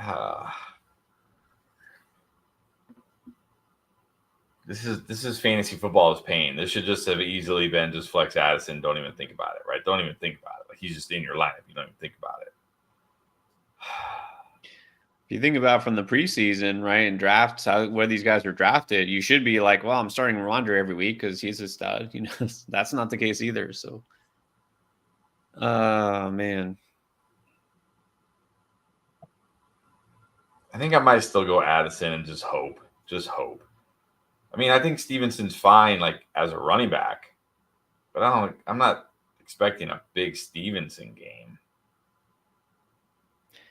I might go Stevenson just for floor, but yeah, don't love either guy. Steelers or Browns? Cleveland gets Browns. The Cardinals, right? Browns get Clayton Tune. Yeah. Gotta go. I think they're at home, right? They're in Cleveland. Clayton Tune on the road. I'm going Brown. Like if the Browns let down, oh well. I'm taking my chances with the Browns against. If Clayton Tune goes out there and lights them up like Will Levis did, oh well. I'm taking my chances with the Browns. Yeah. Go Cleveland here. Marcos wants to let us know. Also traded Watson for Pickens. Now that's a trade I can get behind. I can get behind that one too. I mean, you get anything of value for Watson, I'm behind it. Yeah.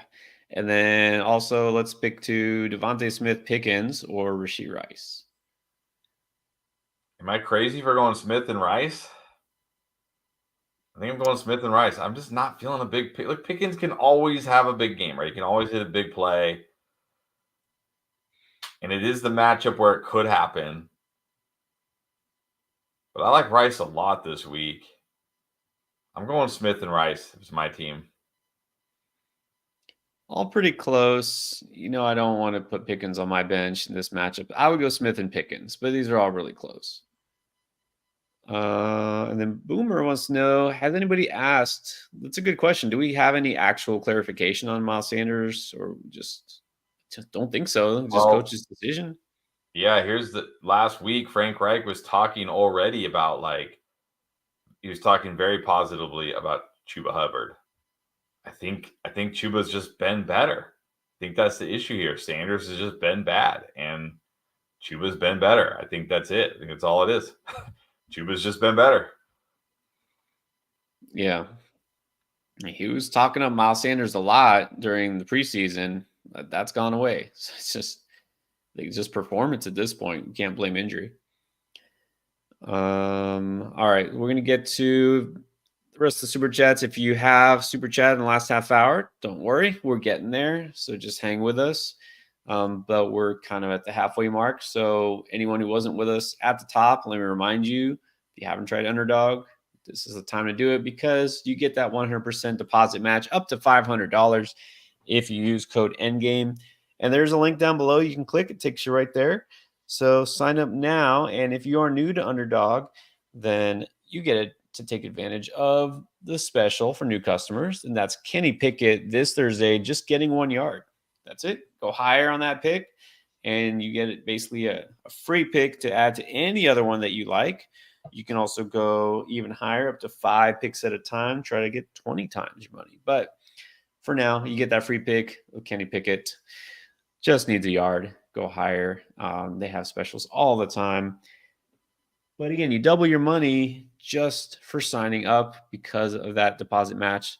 But make sure when you do sign up, you use that promo code. It's ENDGAME. And we'll walk through some more of those picks and how it works. You know, some people have questions about it. We'll do some more of that on the streams, this weekend. We have time. So if you have questions, you can always ask. And sometimes we'll even share some of our favorite picks. All right, let's get back to the Super Chats. We got Graham McLaren. Traded Ramondre for Connor. You like that? Yeah, I like that. I think Connor will be better. I certainly don't think Connor can be worse. So I like it. Yeah. I mean, remember what the people will forget, Connor was really good before he got hurt. And so I don't think that changes. And this offense should be even better with Kyler back. So yeah, gotta like Connor here. Senor Royland. A week ago, this would have been difficult, but now we got Adams, we got Addison, JSN, Samuel Ford, B Rob, Rashad Hendo. We need a receiver, 2 running backs, and a flex.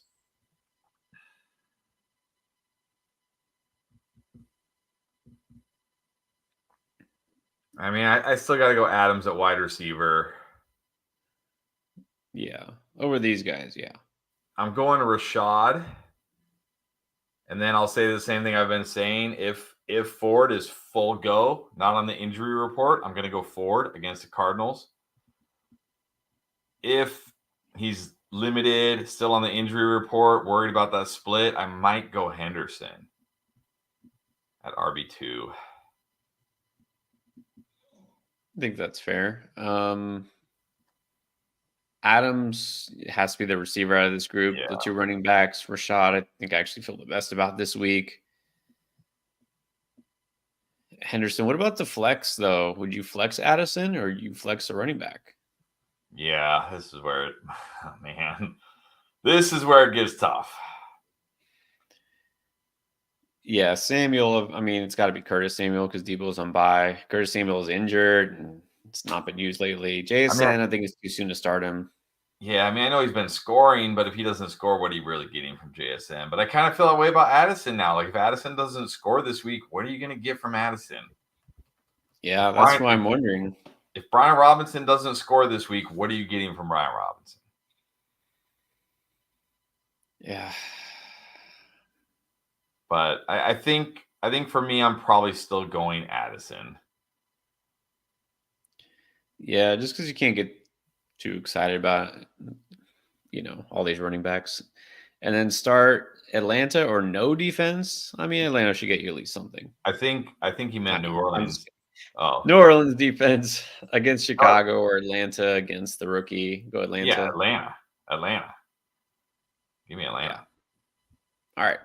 Ross Wong. Start 1 receiver and 2 flex. Pickens, Pollard, Gabe, Hunt, and Dotson.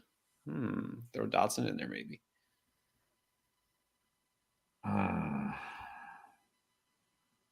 I mean, do we just go all these? Yeah, you guys got some tough decisions this week for sure.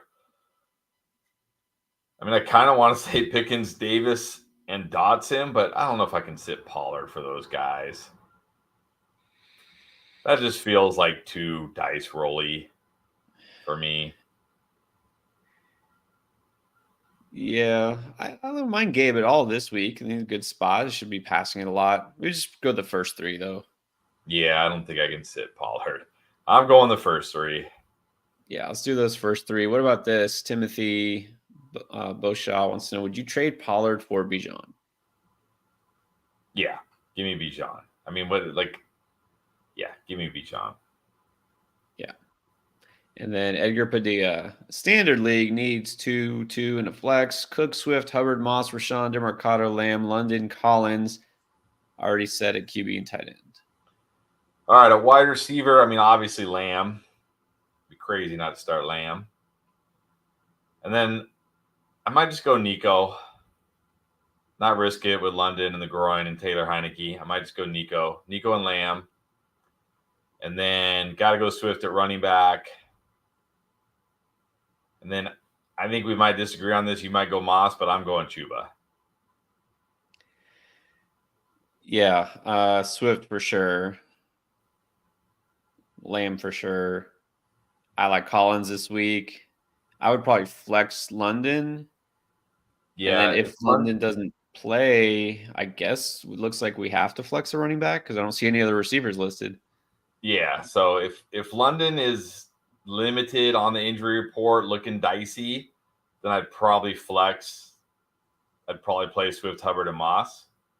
Although now that we read it, this is a standard league. Maybe we just go with the running back anyways. Not worry about it. Okay. Never mind. Standard scoring. Yeah. Swift, Hubbard, and Moss.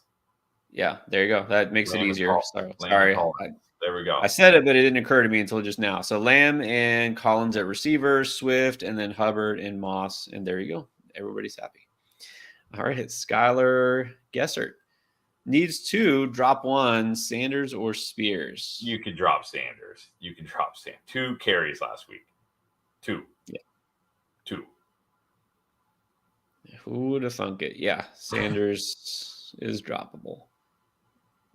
Right. And what about Dion? Another non PPR one. We got Metcalf, Deontay, Nico, or Addison. Just one. Non. See, in Deontay, PPR, I feel like it's Deontay, but non makes it different. non-PPR, I'll go Nico. Non-PPR, Nico. He's got more upside, more big play upside, more touchdown upside. In non-PPR, I'm going Nico. Yep. Yeah, I think so. PPR would be Deontay, non-PPR is Nico. I like Nico this week. I think he has a bounce back week. And then David, Mad Dog. That looks like a sad panda, not a mad dog. Trade Jordan Addison or Devontae Smith for Josh Jacobs. Yeah, I would trade Addison for Josh Jacobs right now. I mean, I still don't love Josh Jacobs. I know he had a decent game. He scored a touchdown, but he still wasn't like super efficient. You do have to worry about the offense, but you got to worry about Jordan Addison too. Give me Josh Jacobs. I'll trade Addison for Jacobs, definitely. Definitely. One thing we could see if O'Connell's going forward, the quarterback, more receptions going to Jacobs. We could see that. So assuming this is PPR, if it's not, then I would like it even better. You're getting a running back for a receiver. If you can get Jacobs for Addison, I feel like that's a huge win for you right now. And then smartly dropped Waller for Hunter Henry, not dealing with Waller. That's fine. I don't know if Henry is the guy I really, really want at tight end, but if that's the best you got, I mean, it's okay. Do you think there's any chance that Hunter Henry benefits from Kendrick Bourne being out? No, I mean, what, like, no, I mean, it's just wide receivers keep dropping like flies in New England, and Hunter Henry doesn't benefit. Maybe he does this week, but maybe not. It's like touchdown or bust. It's touchdown or bust. But look, that's a lot of tight ends when you're at this level, touchdown or bust. So yeah, like maybe he gets 2 catches instead of 1 this week. All right. Jesus Sosa got offered Jefferson and Kirk for Swift and Olave. Jefferson and Kirk for Swift and Olave. I think at this point I'm just taking Swift and Olave. Not risky. I mean, I'm not ready to just like write Jefferson off because he's going to be playing with Josh Dobbs probably, but you can't feel as good about him. I still feel good. I still believe in Olave. I still think we're going to see a better Olave in the second half. Swift has been great. There's no reason to worry about Swift. So I'm taking Swift and Olave. Yeah, and I do think just having that stud running back is so valuable right now. So if you have Swift and Olave, keep Swift and Olave. Ruben, in a PPR league, of course, guys are hoarding RBs. Got Eckler, Swift, and Najee. Should I get Miles Sanders off waivers and drop? No. This is a reverse thing. Yeah. I mean, he's on waivers for a reason. Let's put it that way. True. So, no. Dotson's a guy who's getting picked up. Sanders is a guy who's getting dropped. Again, that's for a reason. I know you want a guy who is a running back, but it's got to be a good running back. Let's see. Gorilla Kid with another one. Pick 3. Flowers, Wilson, Lockett, Puka, Deontay, Palmer. Definitely Garrett Wilson. I assume that's Garrett Wilson, not Michael Wilson. I'm going to assume Garrett Wilson. So definitely Garrett Wilson. Definitely Deontay.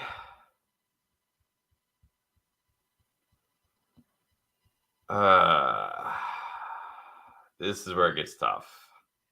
Don't like Palmer this week. Don't like his matchup. No. Really don't like Lockett's matchup, but he can always do what he does. Puka with potentially Brett Rippin. I do kind of like Flowers, but doesn't have the biggest ceiling. It's really close between Flowers and Lockett for me here.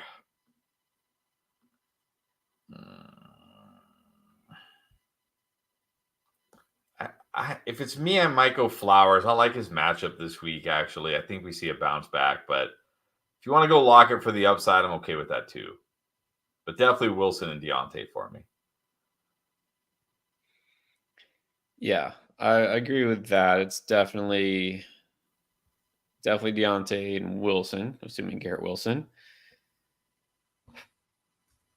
Yeah, I don't love Flowers this week. I liked him last week. He disappointed me, so I got to send a message and put him on the bench. Might be Puka. I might go Puka, which is surprising because I've been saying I could bench Puka this week, but I don't know. Don't feel like it either. Close between all those guys. Maybe Flowers just has the highest floor. Maybe that's a smart move. All right. To Boomer, needs some props here for preventing himself from picking up Fournette. I think Well that's a done. moral victory, right? Yeah, moral victory right there. You can build off that. We can build off this for sure. Sometimes you just need that first victory, right? However small it is.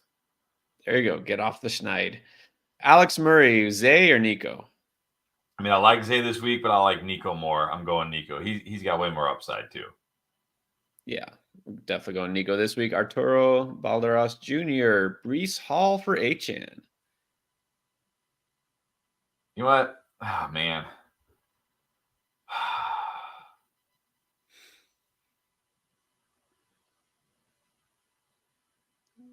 A couple of weeks ago, you would have said, yeah, take Achan, but now Brees looking pretty good. I don't know. I mean,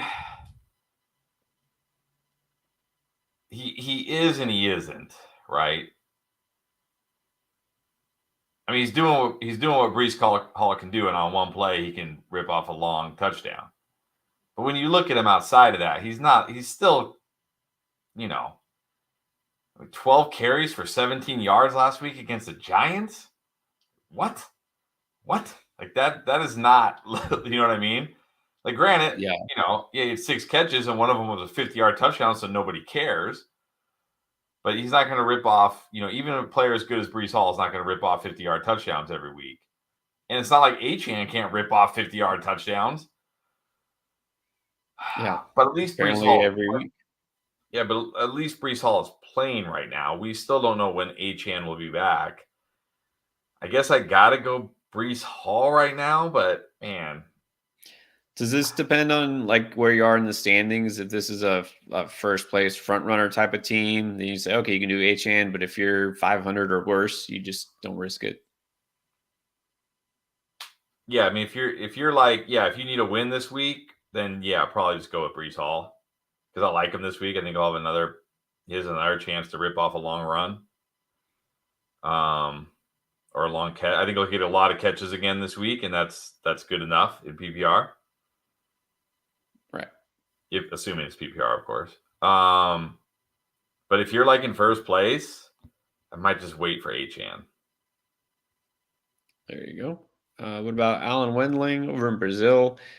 We need 3: Deontay, Nico, DJ, Higgins in half. Not DJ. I'm benching DJ Moore. You can't feel good about him. I mean, he hasn't been great with Tyson Bagent. Even when he had that, what they play? The Raiders and the Chargers so far? 2 fantastic matchups. And he hasn't even been that good. And now he gets the Saints on the road. Yeah, I'm benching DJ Moore. Look, if he does something like takes a 5-yard slant, 60 yards to the house, oh well. Oh well, what are you gonna do? You know what I mean? Yeah, but I like Deontay and Nico, those first 2 a lot this week, and Higgins definitely could have a big game. There's really no reason to bench Higgins. DJ is clearly the guy to bench here, I think. What about Python? All right, so we need to flex McBride, Sanders, Algier. Oh, but wait, there's more. or grab Jarrett McKinnon, CEH. When was the last time we had a CEH related question? OBJ, Josh Kelly, or Khalil Shakir? Nah, just play McBride. I mean, I will say, well, I don't even know. Would you drop Sanders here to get a guy like Shakir? Yeah, I mean, at least stash him and see what he does again. Yeah, just go McBride. Luis Mendez, Minshew, Howell, Baker, or Young? So that's quarterback question again. Going slightly Howell over Minshew. Yeah, Howell's got Howell's got the upside at least. Yeah, go Hal. Minshew really not bad, but you got to prefer Hal. All right, what about Joe? What do we do with Christian Watson?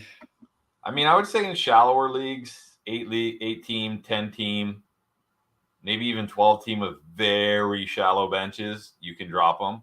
You could try to trade him. I mean, you should always try to trade somebody like that if you can. He's got name value still, so I'd probably be looking to try to trade him first if you can. But most cases, you probably just have to hold and hope it gets better. Yeah, it's easy to say, like when any guy drops in value, like, well, trade him. Yeah, well, who's going to trade for him is the question. So there are some guys who apparently just still carry, value based on their name and their history. Maybe somebody still thinks Watson is it. You know what I mean? There were people, you remember preseason, not like our people, but on Twitter, people and analysts are like, Christian Watson could be the next Justin Jefferson. Like he's just as good. I mean, we were never there. Sure, you have to buy into the talent, but it's he's not even the issue. It's the offense. And I mean, somebody literally said Justin Ross is the next Randy Moss. So. Oh, that's right, Justin Ross. No, he was going to be the next. What was it, Calvin Randy Johnson? Moss. Randy Moss. Randy Moss. It was Randy Why Moss. Not? All right, but anyways, I mean, if you can trade him for something that's decent value, I don't want to say comparable because I don't even know what his value is, then sure. Anybody that actually scores fantasy points. Yeah, and in certain leagues, he could be droppable. Rusty Shackelford, would you trade Josh Allen and Pittman and Ferguson for AJB and Mark Andrews? I mean, I know you say you still have Kyler. That doesn't really excite me, but whatever. I will stream QB to get AJ Brown and Mark Andrews on my team. I will happily stream QB to get those guys. Yes. Yeah, you're getting you're getting, what is AJ Brown right now? The number 2 receiver in fantasy behind Tyreek Hill, probably. Yeah, and what's funny is Tyreek Hill is getting all this pub about like Chase for 2,000. AJ Brown's not that far off from Tyreek Hill. Nope. He just started slower. Yep. Yeah. Kind of shocking anybody's trading AJ Brown, I guess, because they wanted Josh Allen. Sure. Yeah, do this. Get AJ Brown and Andrews. And then you can stream quarterback for a week. It's fine. Go with Minshew for a week and then go Kyler next week. Hey, Kyler might even play this week. Who knows? All right. And then we got Phil. 14, half. Herbert, Eckler, Hall, Evans, traded for Lamb, Ferguson, Henderson, Lockett, Dickerson. I think you mean Dicker, the kicker. Giants D. Nice. And the Giants. Should I pick up Houston or Vegas this week? Nah, I'm good. I'm good with the Giants defense against Aiden O'Connell. I'm good with that. Yeah, Houston's not a better matchup, really. Yeah, just roll with Giants.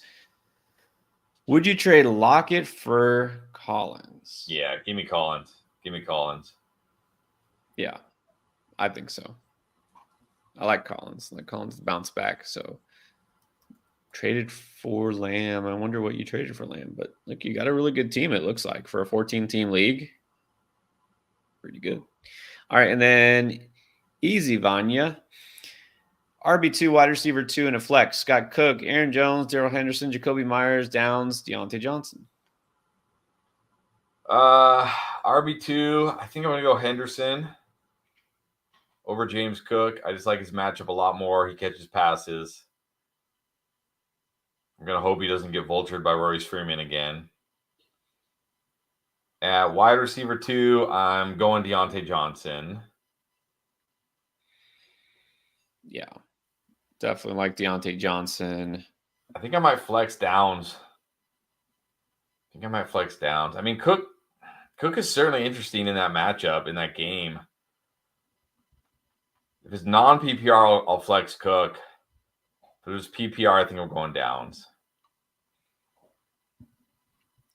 Yeah, I'm looking at this as here are the players I don't want to start, and it's really sad because these are the players you really should be starting. Aaron Jones. Jacoby Myers this week. Don't want to. So Deontay is definitely the receiver for me. Downs is the flex. And I guess Cook and Henderson, slightly lean Cook. Joe Castles with a pair of questions. Joe's always putting us to the test. So here's one. Shakir or Shaheed rest of the season? I think I got to go Shaheed. I actually like Shaheed. I talked about him in the offseason. I mean, he's going to be what he is.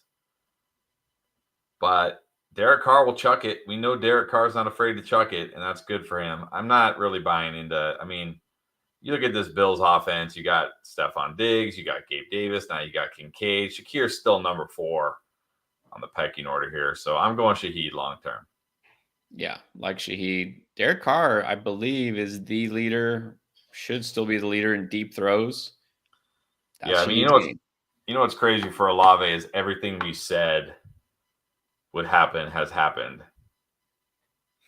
except the results. Like we said, Derek Carr will target him relentlessly. He's targeted him relentlessly. We said Derek Carr will not be afraid to chuck it. He hasn't been afraid to chuck it. It just has the results. Like everything we said was going to happen with Chris Olave has happened, except the production. What can you That's do? why I'm holding on. You know, I'm not fully convinced like it's going to turn around. I mean, I think it's just a connection thing. When there's a new quarterback and receiver combo, it takes time, right? That chemistry, it takes a little bit of time. So don't go. But anyway, still like Shaheed better here. And then here's the real tough one. It's just out there. Trade JJ or hang on? Well, no offense, Joe, because you know I love you, Joe. You're a big supporter of us. We love you. But this is the kind of question you can't, there's no black and white answer here. This is the kind of question where you got to get very vague because it depends. The answer is it depends, which is never a fun answer to give. But if you can still get elite, like a great return for Justin Jefferson, like, you know, somebody's willing to give me, say, Saquon Barkley and, you know, a good wide receiver like Deontay Johnson or somebody like that I feel pretty good about, I'm trading Justin Jefferson. I'm doing it. But if people are like, no, there's no Cousins is gone, I'm worried about Jefferson, and you're getting kind of lowballed offers, like if it's like I'll give you Deontay Johnson and maybe like Isaiah Pacheco, or I'll give you Deontay Johnson and James Cook, something like that, then I'm just going to hang on to JJ. So I hate to say it depends, but it depends. It always depends. And, you know, very rarely will we just outright say there's a guy like you have to trade this guy no matter what, everywhere, or you have to buy this guy no matter what. It always depends. So it depends. Andrew Gill. In Dynasty, traded Kenneth Walker away for Bryce Young and a second. It's double QB. Yeah, you won. You definitely won.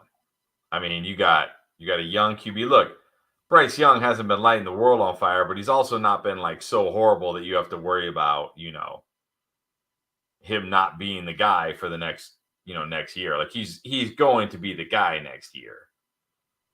And probably the year after. And he's probably only going to get better as the years go on. Remember, Trevor Lawrence was horrible his first year. Andrew Luck was horrible his first year, right? Like, and Bryce Young hasn't even been horrible. I wouldn't even argue he's been horrible. He's just been like, okay. And you got a second round pick, and you're trading. I'm always good trading away a running back. Always good at trading away a running back. So yeah, you won. You definitely won. Having a quarterback and two QBs is so important. And dying to see a rookie quarterback, this is definitely a win. All right, Alberto Mar. Hello. Who to start at RB2? Full PPR, Henderson, Hubbard, or Moss? Here it is again. I'm going Hubbard, but I think you're going Moss. It's pretty close, yeah. But one of those two, I slightly prefer Moss. I mean, don't let me talk you into Moss. Go with Hubbard. Either way, let's see. This is Phil wants to know who to drop: Dotson, Mitchell, McLaughlin, Rico. Uncle Rico? Is that Uncle Rico? Uncle Rico is a must hold. I don't know who Rico is. Rico Dowdle? Is it Rico Dowdle of the Cowboys? Does somebody actually have Rico Dowdle? I think I have Rico Dowdle in an endgame league, actually. It might be. It might be Rico Dowdle. I think I picked him up like at one point for 1 week and then dropped him. Yeah, I think I might still have him on my bench because it's like the end of the day Tuesday. I've just been so busy. I just don't even want to look at waiver wire. And then by the time I check it Wednesday morning, there's nobody there. So he just sits on my bench every week. You can drop Rico Dowdle, though. You can definitely drop Rico Dowdle. Yeah. If if it happens to be Rice, like Rashee Rice, and that's what you meant to type, then I would say no. Then I would drop Mitchell. But if it's Rico Dowdle, you can drop Rico Dowdle. Yeah, and I like Shakir and Mingo. Those are good pickups. All right, let's help Jessica out. Jessica Suzuki, welcome. Lineup check. C.J. Stroud, DeAndre Hopkins, Deontay, Bijan, Hendo, Hill, Puka in the flex. And let's see, Group E, the kicker, Seattle. Groupie, Gino, that's his name, Groupie? Who does he kick for? Well, actually, I think it's spelled without the O. He's the New Orleans kicker. Okay, well, now I know another kicker. I think I'm up to like 7 now. There you go. Okay, so on the bench is Gino. Would you go Gino over Stroud? No, I don't like Gino this week. On the road against Baltimore. I don't love Stroud either, but man, I don't think I can. I don't know. Gino, not doing it for me this week. I think I'm still going with Stroud. Yeah, I like Stroud this week. I think it's a bounce back here. Palmer, nah, Kirk's on bye. Moss. I might go Moss over Hendo. Yeah, I might go Moss over Henderson. Yeah. I think that's it. Moss over Henderson. All right. Daniel Wright. Pollard and Smith for JT and Higgins. Yeah, give me JT and Higgins at this point. Got to feel better about JT than Pollard at this point, and you got to feel at least as good about Higgins. I know Smith just came off a big game, but I mean that was a smash spot. I think, yeah, give me the JT and Higgins side. Take the JT and Higgins side. Yep, definitely agree there. Humberto traded Lawrence for Dell, Downs, and Pierce. I mean, I think it's okay just for Downs. I mean, Pierce, like, how many weeks before we drop Pierce? Like, are we already dropping Pierce? Is he already droppable? Like, if Pierce is out this week, we're just done, right? We're just absolutely done. Pretty much. And then Dell, at least Dell has some upside. Downs looks good. Yeah, I think this is fine. I mean, obviously you didn't need Lawrence, so why not get something for him? I like Downs. I think he's good. He's playable. And then Daniel Bordiso, DJ Moore or Josh Downs? I think I got to go Downs this week. Cannot feel good about DJ Moore on the road against the Saints. Just can't feel good about that. So give me Downs. Yeah, at least until Fields gets back, go Downs. Downs, again, it's a good spot for him. George 64. I traded Pollard and Hollywood for Mixon and Ayuk. You like that? I think I still prefer. I mean, it's okay. I still like Ayuk over Hollywood a little bit, but I still like Pollard over Mixon a little bit. So it's okay. I think it's fairly fair. Slight downgrade at running back, maybe a slight upgrade at wide receiver. I mean, I might prefer the Pollard side, but I might wind up being close at season's end. I mean, Pollard, like, is he going to get it going? That's the question. Yeah, but that's my worry here with this trade is Mixon ever going to get it going? Probably not. He got it going last week. That was it. You saw it. that was the breakout. Yeah, that was a breakout. Exactly. I mean, if Pollard gets it going, because I still feel like there's a chance Pollard can get it going. He's still a young running back without a lot of wear and tear. I mean, I know that him and Mixon are probably the same age, so maybe people are like, they're the same age. But Mixon in running back years is significantly older than Pollard, right? Way more wear and tear.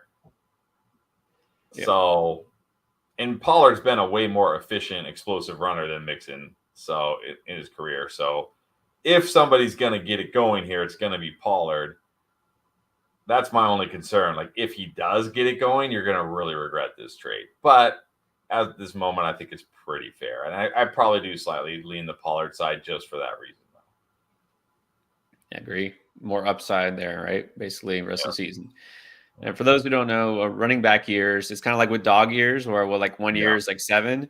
But running back years, it's like every 100 carries takes a year off their life. So yeah, something like that.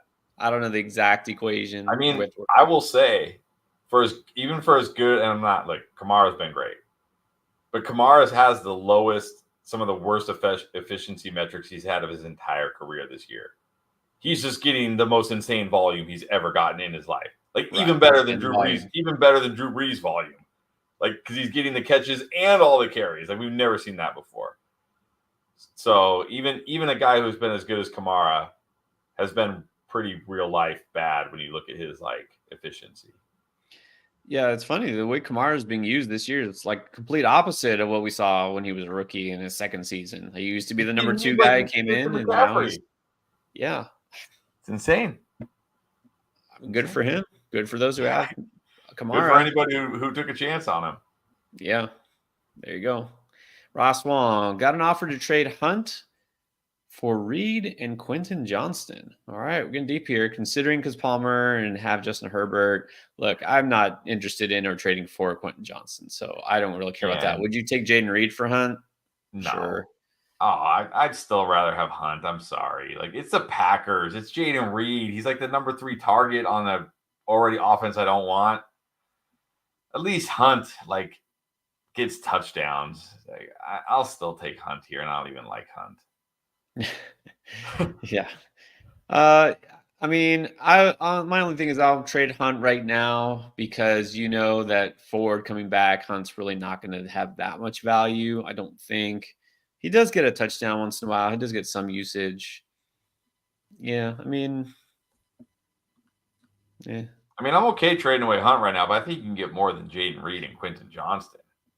Well, that's true. Really, instead of getting those 2, might have been better just to get one slightly better receiver if you could have. But well, I guess you could. It says you got an offer. You haven't done this yet. So no, I wouldn't do this. I'm not buying into Quentin Johnston. All right, Kathy Weigel, welcome back, Kathy. Would you go Carr or Howell? Howell. You sure? Yes. All right. I like Carr this week. But yeah, I think Howell. You need the upside. We know Howell's had more big games.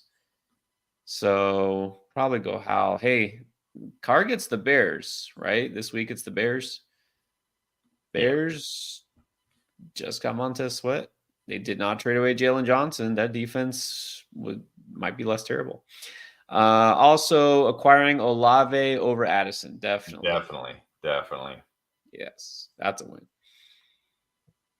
All right, Phil with another. Okay, Phil, I think this was up here. Okay. Okay, with Ingram by drop McLaughlin, Mitchell, there's Rico again. Picked up Shakir Mingo. I think we already answered this exact same thing, right? Yeah, I like the Giants over Houston. Yeah, I don't see anything different. I think it's just the same question. All right. Matthew Molina, Flowers, Cup, Collins, Evans, Garrett Wilson, Rice, Addison, question mark. Okay. Rank this is a pretty good wide receiver group. I don't know what the Cup, Wilson, Collins, Evans this week. That's the question. Rice, Flowers, Addison. That's my ranking. Cup, Wilson, Collins, Evans, Rice, Flowers, Addison. That's how I'm ranking them. There you go. I got it pretty much the same. Cup, you have to start Cup still. I like Collins. I put him 2. Wilson 3. It's really not a good matchup for Tampa because the Texans number 5 in terms of fantasy points to wide receivers. They only get them 2 touchdowns to wide receivers. Yeah. But I'll still put Evans there, kind of like number 4. Then I guess Rice, Flowers, Addison. So if that matters. Man, Addison last. What? How sad. How sad. I know. And it's not even like Isaiah. he's last because he's busting. It's last just because of a terrible injury. Oh, Well, at least, with Addison, it might just be this week. At least he'll have, some stability at quarterback. True. Should I trade Swift and DJ Moore for Devontae Adams and Derrick Henry? No. I just like Swift way more than Derrick Henry. And I think DJ Moore, when Fields comes back, will be good enough. I'd rather just hold Swift and DJ Moore personally, myself. This one is tough. This is tough. I'm generally higher on Henry than you are, generally meaning always. I like Swift though. Obviously, it's pretty close there. It's just the Devontae Adams, right? DJ Moore. Both these guys stuck with rookie quarterbacks. The rest of the season, we might see Justin Fields back with DJ Moore. The rest of the season, we might still see a rookie quarterback with Devontae Adams. That's the problem. So, man, my gut wants me to say take Devontae and Henry, but probably smarter just to hold Swift and Moore. So we'll do that. But you know what is smart? Watching Shrek 2 on DVD. Dynasty needs All right, 2, nice. 2, and 1. Yeah, we like Dynasty questions. Jacobs, Ramondre, Hunt, Rashawn, Singletary, Akers, Spears, Sharp, T, Flowers, Rice, Downs, Dotson. I mean, it's a Dynasty question that just turned into a start-sit question that doesn't really matter. That's Dynasty anymore. So I got excited for a Dynasty question, but it's like, oh, okay. Darn. Yeah. But we still love you, Shrek 2 on DVD. I'm going Jacobs, Ramondre, but I did see 4 limited practice. I mean, yeah, I'm probably going Jacobs and Ramondre over Hunt. I'm going T. I think I'm going T and Rice. Then I might flex Downs. Might go T, Rice, Downs. Yeah, I will too. I like Downs matchup. Rice is still solid there. Flowers disappoints me. Yeah. Jacobs, Ramondre, T, Rice, Downs. There it is. All right. Here, maybe this is different. This one from Phil, maybe he wanted this one answered. Traded Ridley, Rice, and Foreman for Lamb. I mean, I think this is still a win. Foreman is going to be droppable here soon. He basically traded Ridley and Rice for Lamb. Yeah, big win. Big win. Yeah, I think that's definitely good. So well done there. Right. Let's see. We got Jesus Sosa needs a flex. Olave, Mostert, Godwin, Pickens, or Ford. Just one. I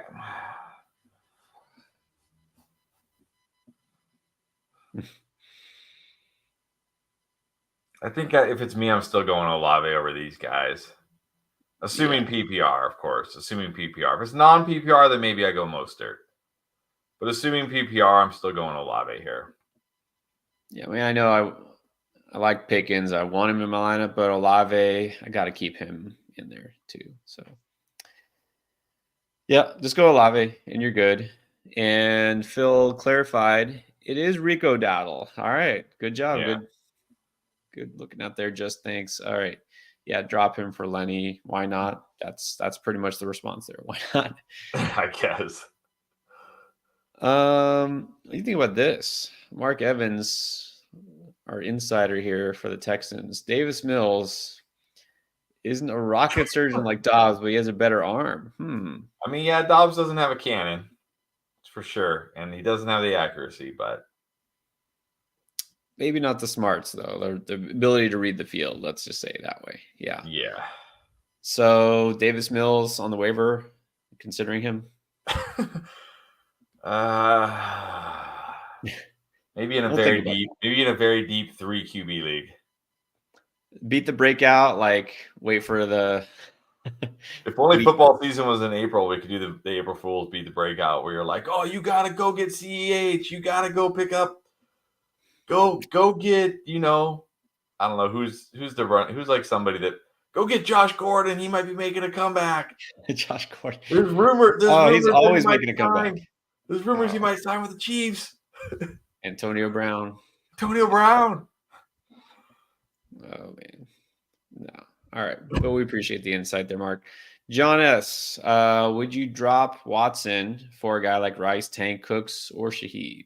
Yeah, I mean, if these guys are on my waiver wire, yeah, I'll drop Watson for Rice. I'll do it. That's where we're at. I mean, see if anything changes, but I feel like we keep saying that. Juice wants to know, did you keep the Chargers defense this week? They're playing the Jets, if I'm right. I'll roll with the Chargers. I'm okay with that I'm not scared of Zach Wilson. No, it's definitely a strong matchup there. All right. And then Kathy, just want to say thanks. All right. Appreciate Thank you. Yeah, we should be thanking you. All right. And then Lylan Masterman. Rank Hawkinson, Kincaid, Jacoby, Drake, Tank. Well, this is weird. 2 tight ends, 3 wide receivers. If we're talking about like flex starts, I assume, I would rank Drake London number 1 if he's healthy. Yeah. I would rank Hawkinson 2. I probably have to go Kincaid 3, and then I guess I'm going Jacoby and Tank to round it out. Yeah, I think Tank has to be last here. Jacoby second to last, sadly. Drake, Hawkinson, Kincaid, Jacoby, Tank. Yep. Yeah, I think so. All right. We got a super flex question. Masonite. Nice. This is interesting. Do you like Aiden O'Connell, Jaron Hall, or you just roll a JSN? I think I would go with O'Connell. At least he has a start in the NFL. He was, okay, yeah, he didn't put up a big game at all. He was pretty bad, actually. But, JSN, I know he's been scoring, but you really need him to keep doing that.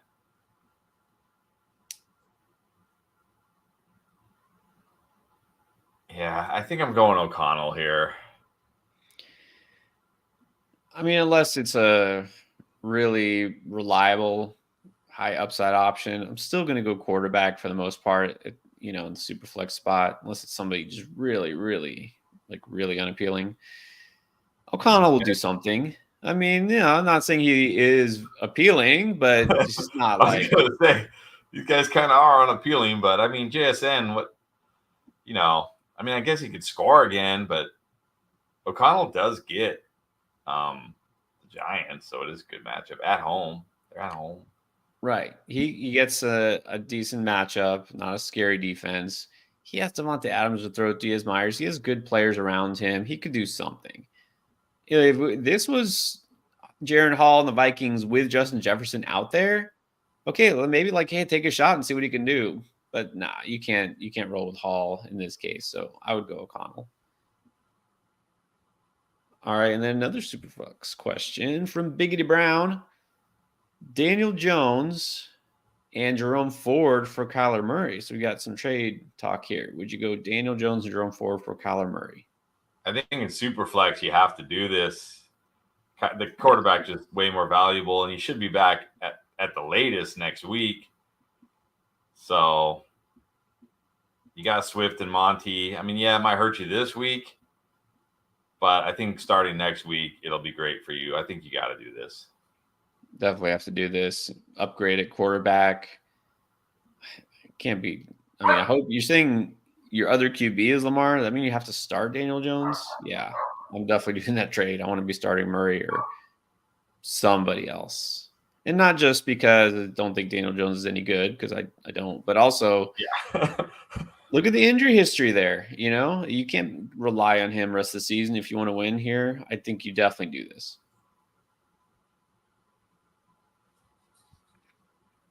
Terrence Turley, start. Ford, Jacobs, Henderson, Foreman need 2.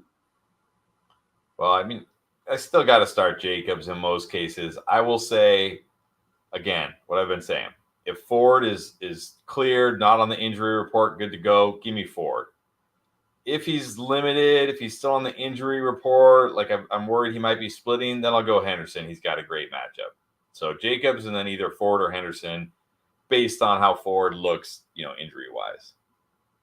Yeah, Jacobs is clearly the first one. Foreman is clearly the last one here for me. Would prefer Ford, but again, wait and see. Yeah. Wait and see.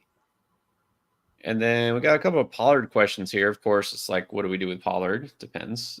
So how about this? Jonah wants to know, would you trade Gibbs for Pollard? Is this a sell high, buy low, or is this a sell high and buy mistake?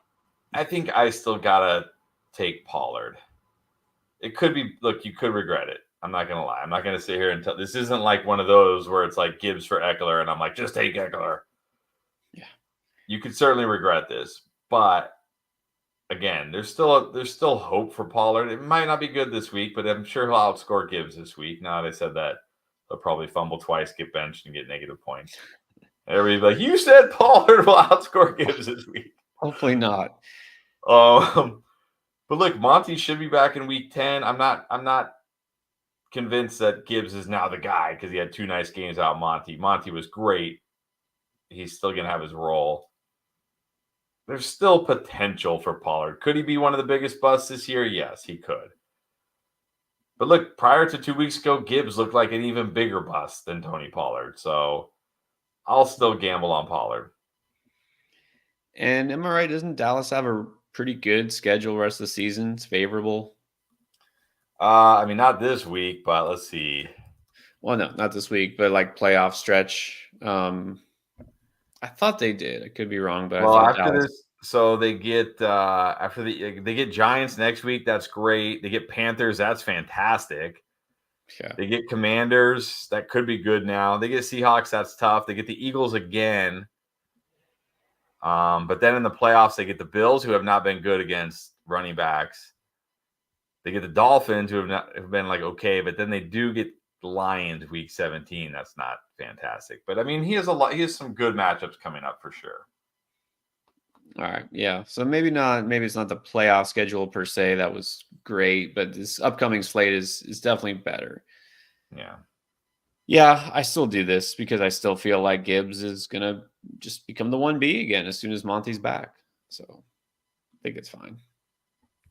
All right, Joe. Now wanting to know about Van Jefferson. If I recall, in our mock drafts, Joe was snatching up Van Jefferson in a lot of the leagues late. Right, it was his last round pick. Yeah, which I liked because at the time we all thought he was the wide receiver too. We did not think Puka was going to come out of the gates and just be that guy. Yeah. But man, I mean, he's already in an offense where Drake London is already like not even a sure start every week. Kyle Pitts is not even like you don't even feel great about. And even last week when Drake London left, he dropped his chance. So yeah, not stashing Van Jefferson, not doing it. No, I mean, we saw it was kind of like a random assortment of receivers that you forgot were on the team. When Drake London went out, it was like the leading receiver was Kaderil Hodge because he caught that one long pass. Matt Collins was the 2, and now where is he? He's still there somewhere. And it's just like, no, I mean, it's pretty much London or nobody in that offense in terms of wide receivers. Still Pitts, yeah. 95. Got offered Puka and Goff for Burrow and Addison. Interesting. I mean, I prefer Burrow, but Puka over Addison seems like you would take it. Is that? Yeah.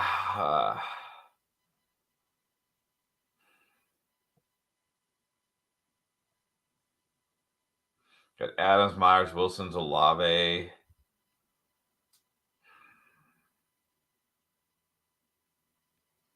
I mean, Goff did not really come through in a smash spot this week. Yeah, I mean, you're doing this. Your question is, do you feel comfortable rolling with Goff as your guy rest of the season? Which I think you can. He does say he has Fields on IR. Well, that's true. I mean, if Fields comes back, but I'm just wondering if, like, is Puka enough? Do I feel strong enough about Puka? right. Because Burrow's looked Burrow looks all the way back. Like all the Oh way yeah. back. Oh yeah. Yeah. So you got to be sold that Puka is. I mean, I think we can agree right at this point, right now, he's an upgrade over Addison. It's just how Right. much of an upgrade is it worth doing this to get Puka? Is he a guy who's cracking the starting lineup every week when you got Adams, Olave, and Garrett Wilson? Exactly. That's the thing. And that comes down to Stafford. Is Stafford healthy? And what is his offense going to look like? So this is really tough. This is close. Yeah, I might just stick with Burrow and Addison. Just because Burrow looks like, I mean, normally I'm okay trading the QB and streaming, but I just have my worries about Puka, especially even if Stafford's back, let's say week 11, is the thumb going to be 100%? I mean, Right. like we've seen in the games with Cup so far, Puka's been very up and down, right? He's had a couple nice games and a couple really down games. Like, is that the Puka we're getting the rest of the season? A guy who, like, sometimes is good, sometimes really bad. I certainly don't think we're getting the Puka we saw early in the season. That guy's gone for sure, No. that guy's gone. So I don't know if this is enough of an upgrade. If it was a wide receiver I felt stronger about rest of the season, I'd probably say do it. But for Puka, I don't know. I think I just hold Burrow and Addison, honestly. Just a very risky time to be trading for Puka right now. See what Yeah. Stafford looks like. So for now, hold, because also risky to assume that Fields is coming back. That's true. All right, now here's the question you were waiting for. Talk about Addison, but Juice 420. Taysom Hill over Addison. Go for it. I'm done. Yes. There you go. No hesitation. Just I give up. Taysom. I give up. I mean, look, the guy's gonna get goal line carries. He's gonna throw passes. He's gonna catch passes. I mean, go for it. Just go. Why not? Why not? I mean, this week, why not? How high can you expect Addison to go? Go for it. Right. All in on the Mormon Missile. Is that his nickname? That is his nickname. I swear I did not just make that up. Phil wants to know. Okay, Phil says, we appreciate you. Love Evans, but I'm not sure if I should trade him. It's really interesting with Evans. Start out hot, has really cooled down. Or should I say Baker Mayfield has become Baker Mayfield again. Right. So would you trade Evans for someone like Kirk, Moore, or Nico? I would definitely take Kirk. Yeah. Moore is risky, close. but Nico's close. I might take Nico. I probably wouldn't want to take Moore yet. I mean, maybe. Because the problem is if you don't, and then next week they're like, Justin Fields might play, then all of a sudden you probably can't get DJ Moore. Right. But then it could be Justin Fields another week. He's still 100%. His thumb set back. So yeah. I mean, Kirk I would take for sure over Evans. Kirk has been great too. I mean, I know he wasn't last week, but he's been mostly great. Nico close, but I'd probably still take Nico. Moore probably not right now. Yeah. I'm fine trading Evans. I would take Kirk or Nico for him. Max Leitner starting Deontay, Hollywood, or Dotson. I think I'm going. I'm going Deontay. I like the matchup this week. I like the player. I like the way he's used. I'm going Deontay. Yep, pretty easily going Deontay. Can't feel great about Hollywood this week. Who knows what we'll get with Clayton Tune and Dotson? Maybe, but I don't need to worry about it with Deontay. All right, Joe, with another one. McBride, Taysom Hill, or Njoku, just to throw a wrinkle in things. Long term. He's not talking this week. He's talking long term. Long term, I'm going McBride. Going to get Kyler Murray back. Maybe Taysom will be better this week. he does Taysom things again, if he keeps doing Taysom things. But long term, I feel pretty good about McBride in this offense with Kyler Murray. So long term, I'm going McBride. Yeah. It's still, after one good game, I don't feel like I can trust Njoku. I feel like I should be able to, but Deshaun Watson playing, is he not playing? Does it matter? I don't know. So I just go with McBride. JW Kicks. In a half PPR league, would you trade Myers for Yes. Cooper or Deontay? I'd do either one. Either one, honestly. I would trade him for either one of those guys. Who would you prefer if you had his pick? I mean, I guess in half PPR, I'd probably prefer Cooper because he's got more big play upside than Deontay, but really either one. I'll take either one for Myers right now. Yeah, at this point, good time to trade away Myers. If you can get either one, it's perfect. Perfect timing. I'll take this as a compliment. What's up, Bull Man? 2 clowns, all right. I'll take that. Then we get a defense question. With the love. All right, Vikings or Atlanta? Atlanta. Who are the Vikings? The Vikings play Atlanta, don't they? They play each other. Give me Atlanta. I'm not banking on Jaron Hall being Will Levis. Give me the Atlanta defense. Go Atlanta. And then 95 saying if you push for Keenan, he says yes. Would you agree? Well, yeah, why not? What was the original question? Pull it up again. Was offered Puka and Goff. Oh yeah. No, so this is one where if he'll give you Keenan for Burrow and Addison, yeah, I would absolutely do that. That one I would 100% do because I feel like you are getting a significant upgrade at wide receiver, and you can just stream QB and wait for Fields to get back if he gets back. That one I would definitely do.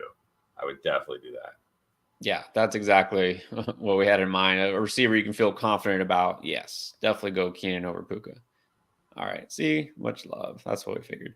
All right. Frosty needs RB help. Should I trade Kirk for Edwards? No. Or Kirk Edwards? And Kittle. I wouldn't do either of these. No way. I mean, I know Gus Edwards been great the last 2 weeks, but how good was Gus Edwards, in the other weeks? I don't remember anybody talking about Gus Edwards the first, okay, when Dobbins got hurt, week 1, right? Oh my gosh. How good? How many injuries have derailed our takes? How good would J.K. Dobbins have been in this offense right now? Jeez. But anyways, I don't remember anybody talking about Gus Edwards from weeks 2 to 6 or 2 to 7 or whatever it was. I don't remember anybody going nuts for Gus Edwards. And I don't remember anybody going. Well, people still went nuts for Mixon for some reason, but I don't remember anybody being excited about Mixon the first 7 weeks. Yeah, not doing either of these. Not doing either. No, neither one. This is over. But I get you want an RB and you need help, but Gus Edwards is such a. You'd be buying high, right? You're buying at peak, and you're overpaying for Gus. Yeah. So no, and same thing with Mixon. He finally came off his best game of the season. This is not the time to do it. It's too much. It's too much. You could probably get running back help somewhere with less. Offer less to get something like this, or try to get more. If you really are okay, I can package Kirk and Kittle for whatever reason. Okay, you should be getting yourself a better running back than Mixon, though. All right, Bull Man I think this is a win. Traded Kittle and DK for Chase. That's a win. Yeah. See, this is how, if I'm going to trade Kittle on a wide receiver, this is what I'm getting back. I'm getting back Jamar Chase. Yeah. Big win. There you go. All right. And then Python put the sticker up. Thank you, Python, but I don't see if there's anything following it. Don't know if it's just a sticker or if there's something coming, so we'll hold on. Meanwhile, let's get to Frenzy. Needs a quarterback, a running back, a receiver, flex, and a defense. All right. Burrow or Dak? Burrow. Definitely. I mean, I like Dak this week, but I'm not. There's no way I'm benching Burrow at this point. From this point to the end of the season, I'm not benching Burrow. Yeah, definitely go Burrow. Then we got Ford Henderson. Well, I guess just Ford or Henderson. I'll keep saying the same thing I say about these guys. If Ford is off the injury report, good to go, then I'll play Ford. But if not, I'll just go with Henderson. Right. Would prefer Ford if he's healthy. All right. And then one receiver and a flex. We got DJ Moore. I guess it's supposed to be Demario Douglas. Pop Cooks. Douglas. Pop Douglas. Oh, that's right. P for Pop. P is for Pop. I should know this. I should know this because I even put it on the video. So we more even put it on his little player card that we put up. It says Demario Pop Douglas. Do it on there. Anyways, or I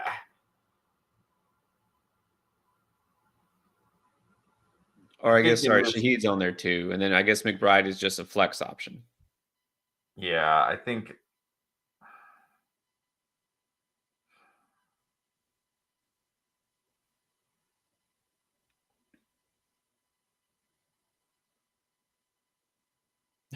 I think I still have to go DJ Moore here.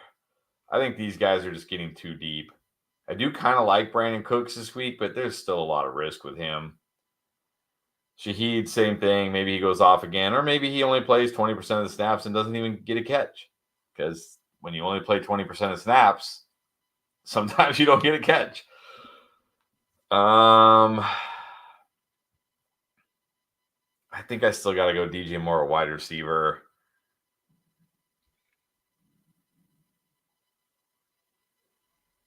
Do I flex Pop? I think I might flex Pop. He's got a great matchup this week. He should get targets. Okay. The targets have already been there. Even before Bourne got hurt, he was number 2 behind Bourne in targets. And then now he's clearly going to be the number 1 target for whatever that's worth. But he's still going to be the number 1 target in New England. And this is Washington. I feel like Pop is kind of the safest of these picks. I think if you want to play it safe here, DJ Moore and take his 9 points. If you want to go for the boom, go for Shaheed, right? Hope he does what he did last week. And then Raiders or Vikings? I think you got to go Raiders. Yeah, going Raiders. All right, let's see. Sorry, I just lost it. Dame Walker, go ahead and throw your question up again. We'll answer your question because we're up to date here. Guys, we'll hang out for a few more minutes. We're caught up on all the super chats. We've been doing some regular chats as well, too. Python, just a little fist bump. Love you, Python. All right. Thank you. WLG, JL Gaming, trade Tua and Kamara or Henry for Hurts and Swift. Yeah, if you can get Hurts and Swift, I'd do it. Yeah, I would even do this. I mean, I think you got to prefer Hurts over Tua.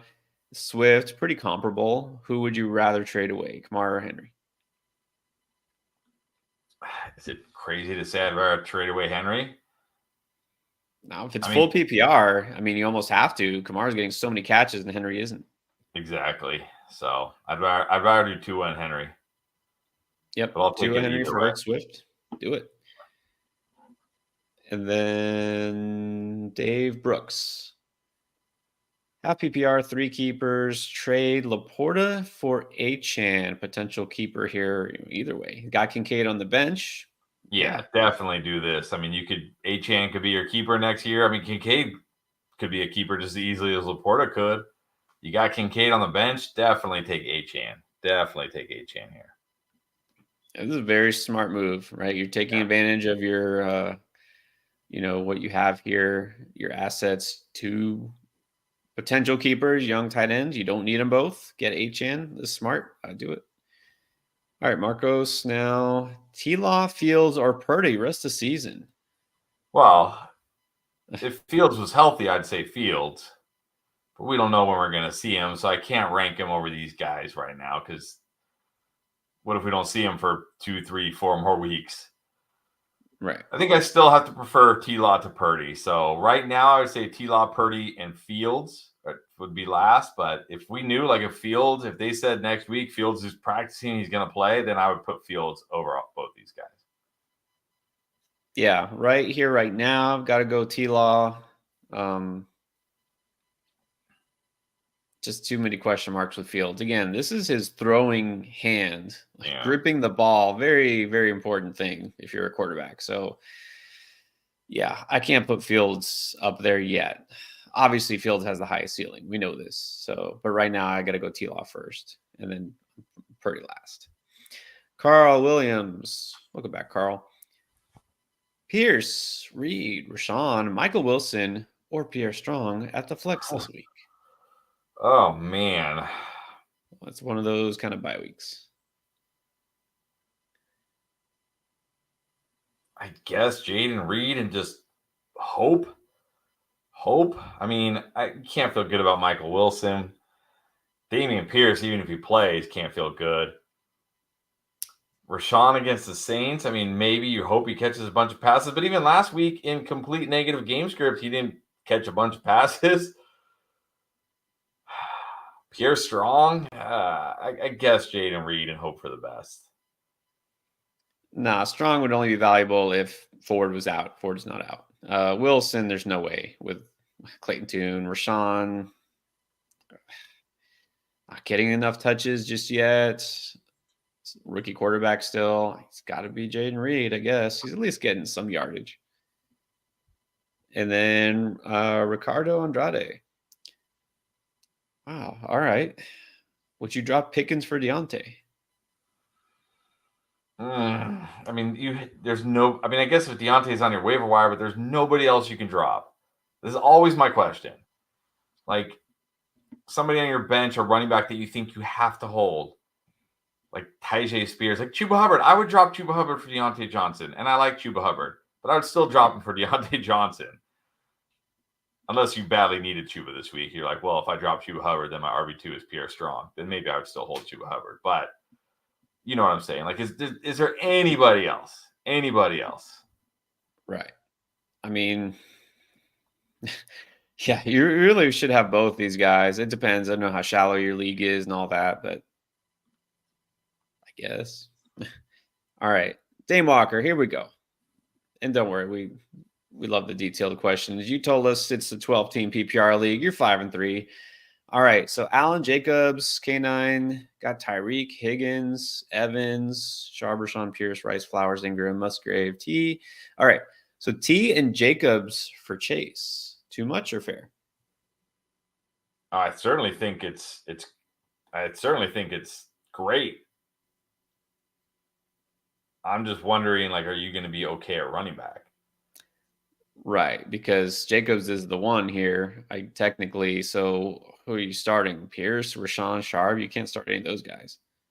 I know, but man, this feels like tremendous value for Chase. Well, but man, you'd be really hurting at running back. I mean, you'd have to almost make, if you did that, then you almost would have to make another move. Yeah, I mean, could you then maybe try to trade Evans and just get even a decent RB2? Like, right. You know, anybody that's startable as an RB2. I mean, don't go out there and get, like somebody horrible, but yeah, because you could get by with Flowers, Rice as the number 3 receiver if you have Tyreek and Chase. But exactly. yeah, I think if you did this, then you would have to try to trade Evans or maybe Flowers to get another running back. Let's see, what kind of running back could you get? Or maybe even Rice, because I know he came off a bad game. He's got value, but one of those guys, right? You got to trade one of those guys. I mean, if you could trade Evans and get, for this team, I might even take like a Joe Mixon. Yeah. Maybe just Pacheco. To have a decent RB2, a Ramondre Stevenson. Yeah, like a Rashad White or Pacheco, that type of player. Yeah, I'd be fine with that because, I mean, you're obviously, Hill and Chase are carrying your team every week. Your running backs just need to be good enough, right? They just need to not kill you week to week. Yeah. I think I have to take this. It's just, I mean, T. Higgins and Jacobs for Chase, it just feels like a steal. So I think I got to take Chase and just, try to trade. Try to turn Evans, Rice, or Flowers into a serviceable RB2 if you can. Yeah, because having Hill and Chase in the same lineup, that gives you a really huge weekly advantage, and Josh Allen. So, yeah. Yeah, then you don't have to worry about which 2 to start, because now you're going to start Hill, Chase, and then Evans, unless you trade them, and then you can start Rice instead of or Flowers. So your second question there, 2 to start, you won't have to worry about it anymore. Right. If you can't make this move, it doesn't get approved or whatever, then I would say probably T and Evans this week. Yes. But yeah. If you can't get it, then I would say T and Evans. Yes. All right. There you go, Dame. Let's see. Royland. Let's do a few more here. Got offered Bijan and Chark. Bijan and Chark for JT, Kincaid, and Debo. I mean, This is basically Bijan. This is basically Bijan for JT, Kincaid, and Debo. I think, as much as I like Bijan, I think this is too much for Bijan. Yeah. I mean, JT right now not a huge drop off from Bijan. Kincaid, a top 10 tight end, probably, like just a set and forget tight end. And Debo's still a wide receiver 2 when he's healthy. I think this is too much for Bijan. I mean, if it was Bijan and a player that actually scored, like Chark, who even has Chark rostered? Like, if it was Bijan and a player that actually scored fantasy points, maybe, but it's not. It's Bijan for these 3 guys. This is too much. Yeah, too much. Love Bijan, but not like he's a big advantage over JT at this point. No. Right. No. All right, last couple here before we sign off. 369 Rye. Which tight end we like? Musgrave, Mayer, Jonnu, Auden, or Chig? I mean, well, not Chig, not Auden. Go Mayer and see if O'Connell targets him. I don't think he even had a target, but he wasn't playing a lot of snaps. And let me see. But I thought I looked that he didn't have a target in that game. But he might not have played a lot. He might not have been playing a lot of snaps at that point. But yeah, the thing we really don't know, and you got to wonder, is with a new coach, like, is the game plan going to change? Are they going to spread it out? Or, they're just going to feed Devontae Moore to keep him happy? What's going to happen here? They're just going to play it safe with the rookie quarterback. That's what we don't know. Yeah, he played half the snaps and had 0 targets in that game. Yeah. Jonnu against the Vikings? Who? Jonnu against the Vikings? I mean, at least he gets targets, but will he get targets now with Heineke? He may. He just may. He got 1 target last week. And his target, and over the last 3 games, 5-3-1. Jonnu's been becoming Jonnu again. I might just go Musgrave. I don't love it, but then you're starting a Packer. Yeah, but it's a Packer tight end, so it's okay. I mean, Musgrave. Jeez, I mean, even this is brutal. Otten, who did the Bucks play? Houston. I mean, this is a favorable matchup. He's had 6 targets each of the last 2 games. All right, I'm just go Otten. I'm going Otten. Give me Otten. There you go. Give me Otten. The unexpected Kate Otten pick. There it is. It's always a first. All right, and then Jordan Dumas. Gus the Bus or Chuba? I'm going Chuba. I know it's hard to bench Gus. If you want to go with Gus because he's been so good, go for it. But it's not a good matchup for Gus. Seattle, one of the best run-stopping defenses. They've been great against the run all year. They bolstered that defensive line. They traded for Leonard Williams, right? From the Giants. That D-line got even better. If it's me, I'm going Chuba. I love his matchup. He's going to get all the touches, or he should get all the touches. But I get it. It's probably hard to bench Gus. So if you want to roll with Gus, I get it. Yeah, I mean, you can't expect a bunch of touchdowns again for Gus. I mean, he always can do it, but it's a bad matchup. Yeah, I mean, they have been really tough against running backs. Seattle has been, so. Yeah, probably go Chuba. Unless they say something like, well, we really need to get Miles Sanders more involved or something like. But right. They're not saying that. Yeah. All right, Vic. Godwin or Terry? Rest of season. It's close, but I think I got to give Terry the slight edge, simply because Howell is chucking it, and he's the guy here. He's the first read. He's the main target. I know Godwin has kind of been the main target recently, but we saw early in the year was Evans. There will probably be weeks where it's Evans, weeks where it's Godwin. Terry is the guy in Washington. They're throwing it a ton. It's close, but I'm going to give Terry the edge. Yeah, close, but again, Terry getting not necessarily a higher target share because Washington kind of mixes and matches from week to week. I feel like he has more high weekly upside. You don't know what you're getting every week, but it could be good. Hams has entered the chat. Godwin, Nico, or London? So this week, who is it? This week, I think I just go Nico. Don't worry about London's groin and Taylor Heineke. Godwin not in a great spot. I like Nico a lot this week. I'm going Nico. Yeah, I like Nico this week. He's going to be one of my favorite picks, so I'm going Nico. Royland saying he meant Bijan and Kirk. Well, that's a big difference. For JT, Kincaid, and Debo.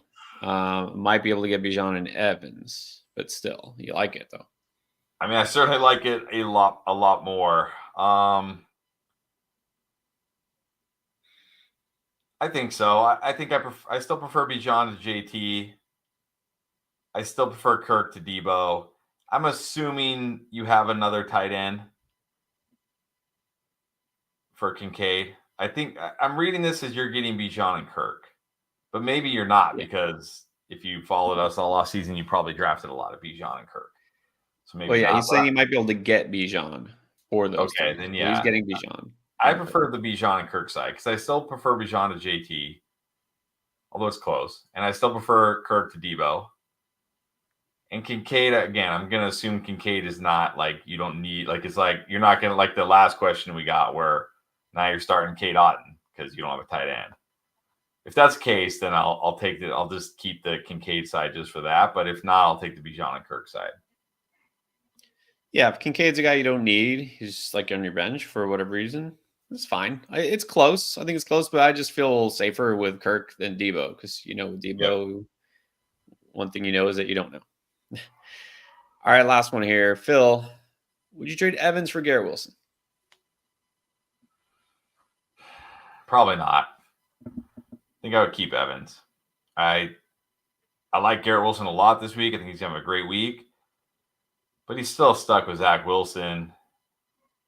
At least Baker will sling it a little bit. So I'll give Evans the edge here. It's pretty close here. Pretty close. Yeah. But yeah, Evans, I guess, technically has the better quarterback. It's pretty close these days. All right, guys. Thanks for joining us. We'll be back again tomorrow with more. Check out all the videos that are out. Appreciate everyone who's on here. And especially if you're new, don't forget, subscribe, hit the notifications so you know exactly when we go live. And don't forget, sign up for Underdog now. This is a perfect chance. You get 100% match of your deposit up to $500. But make sure that when you do sign up, you use code ENDGAME, or you just click the link down below. Take advantage. The new special for this week is Kenny Pickett, higher than 1 yard. That's it. So you can take advantage of that for the next, 24 hours. All right, guys. Appreciate you being on, and we'll see you next time.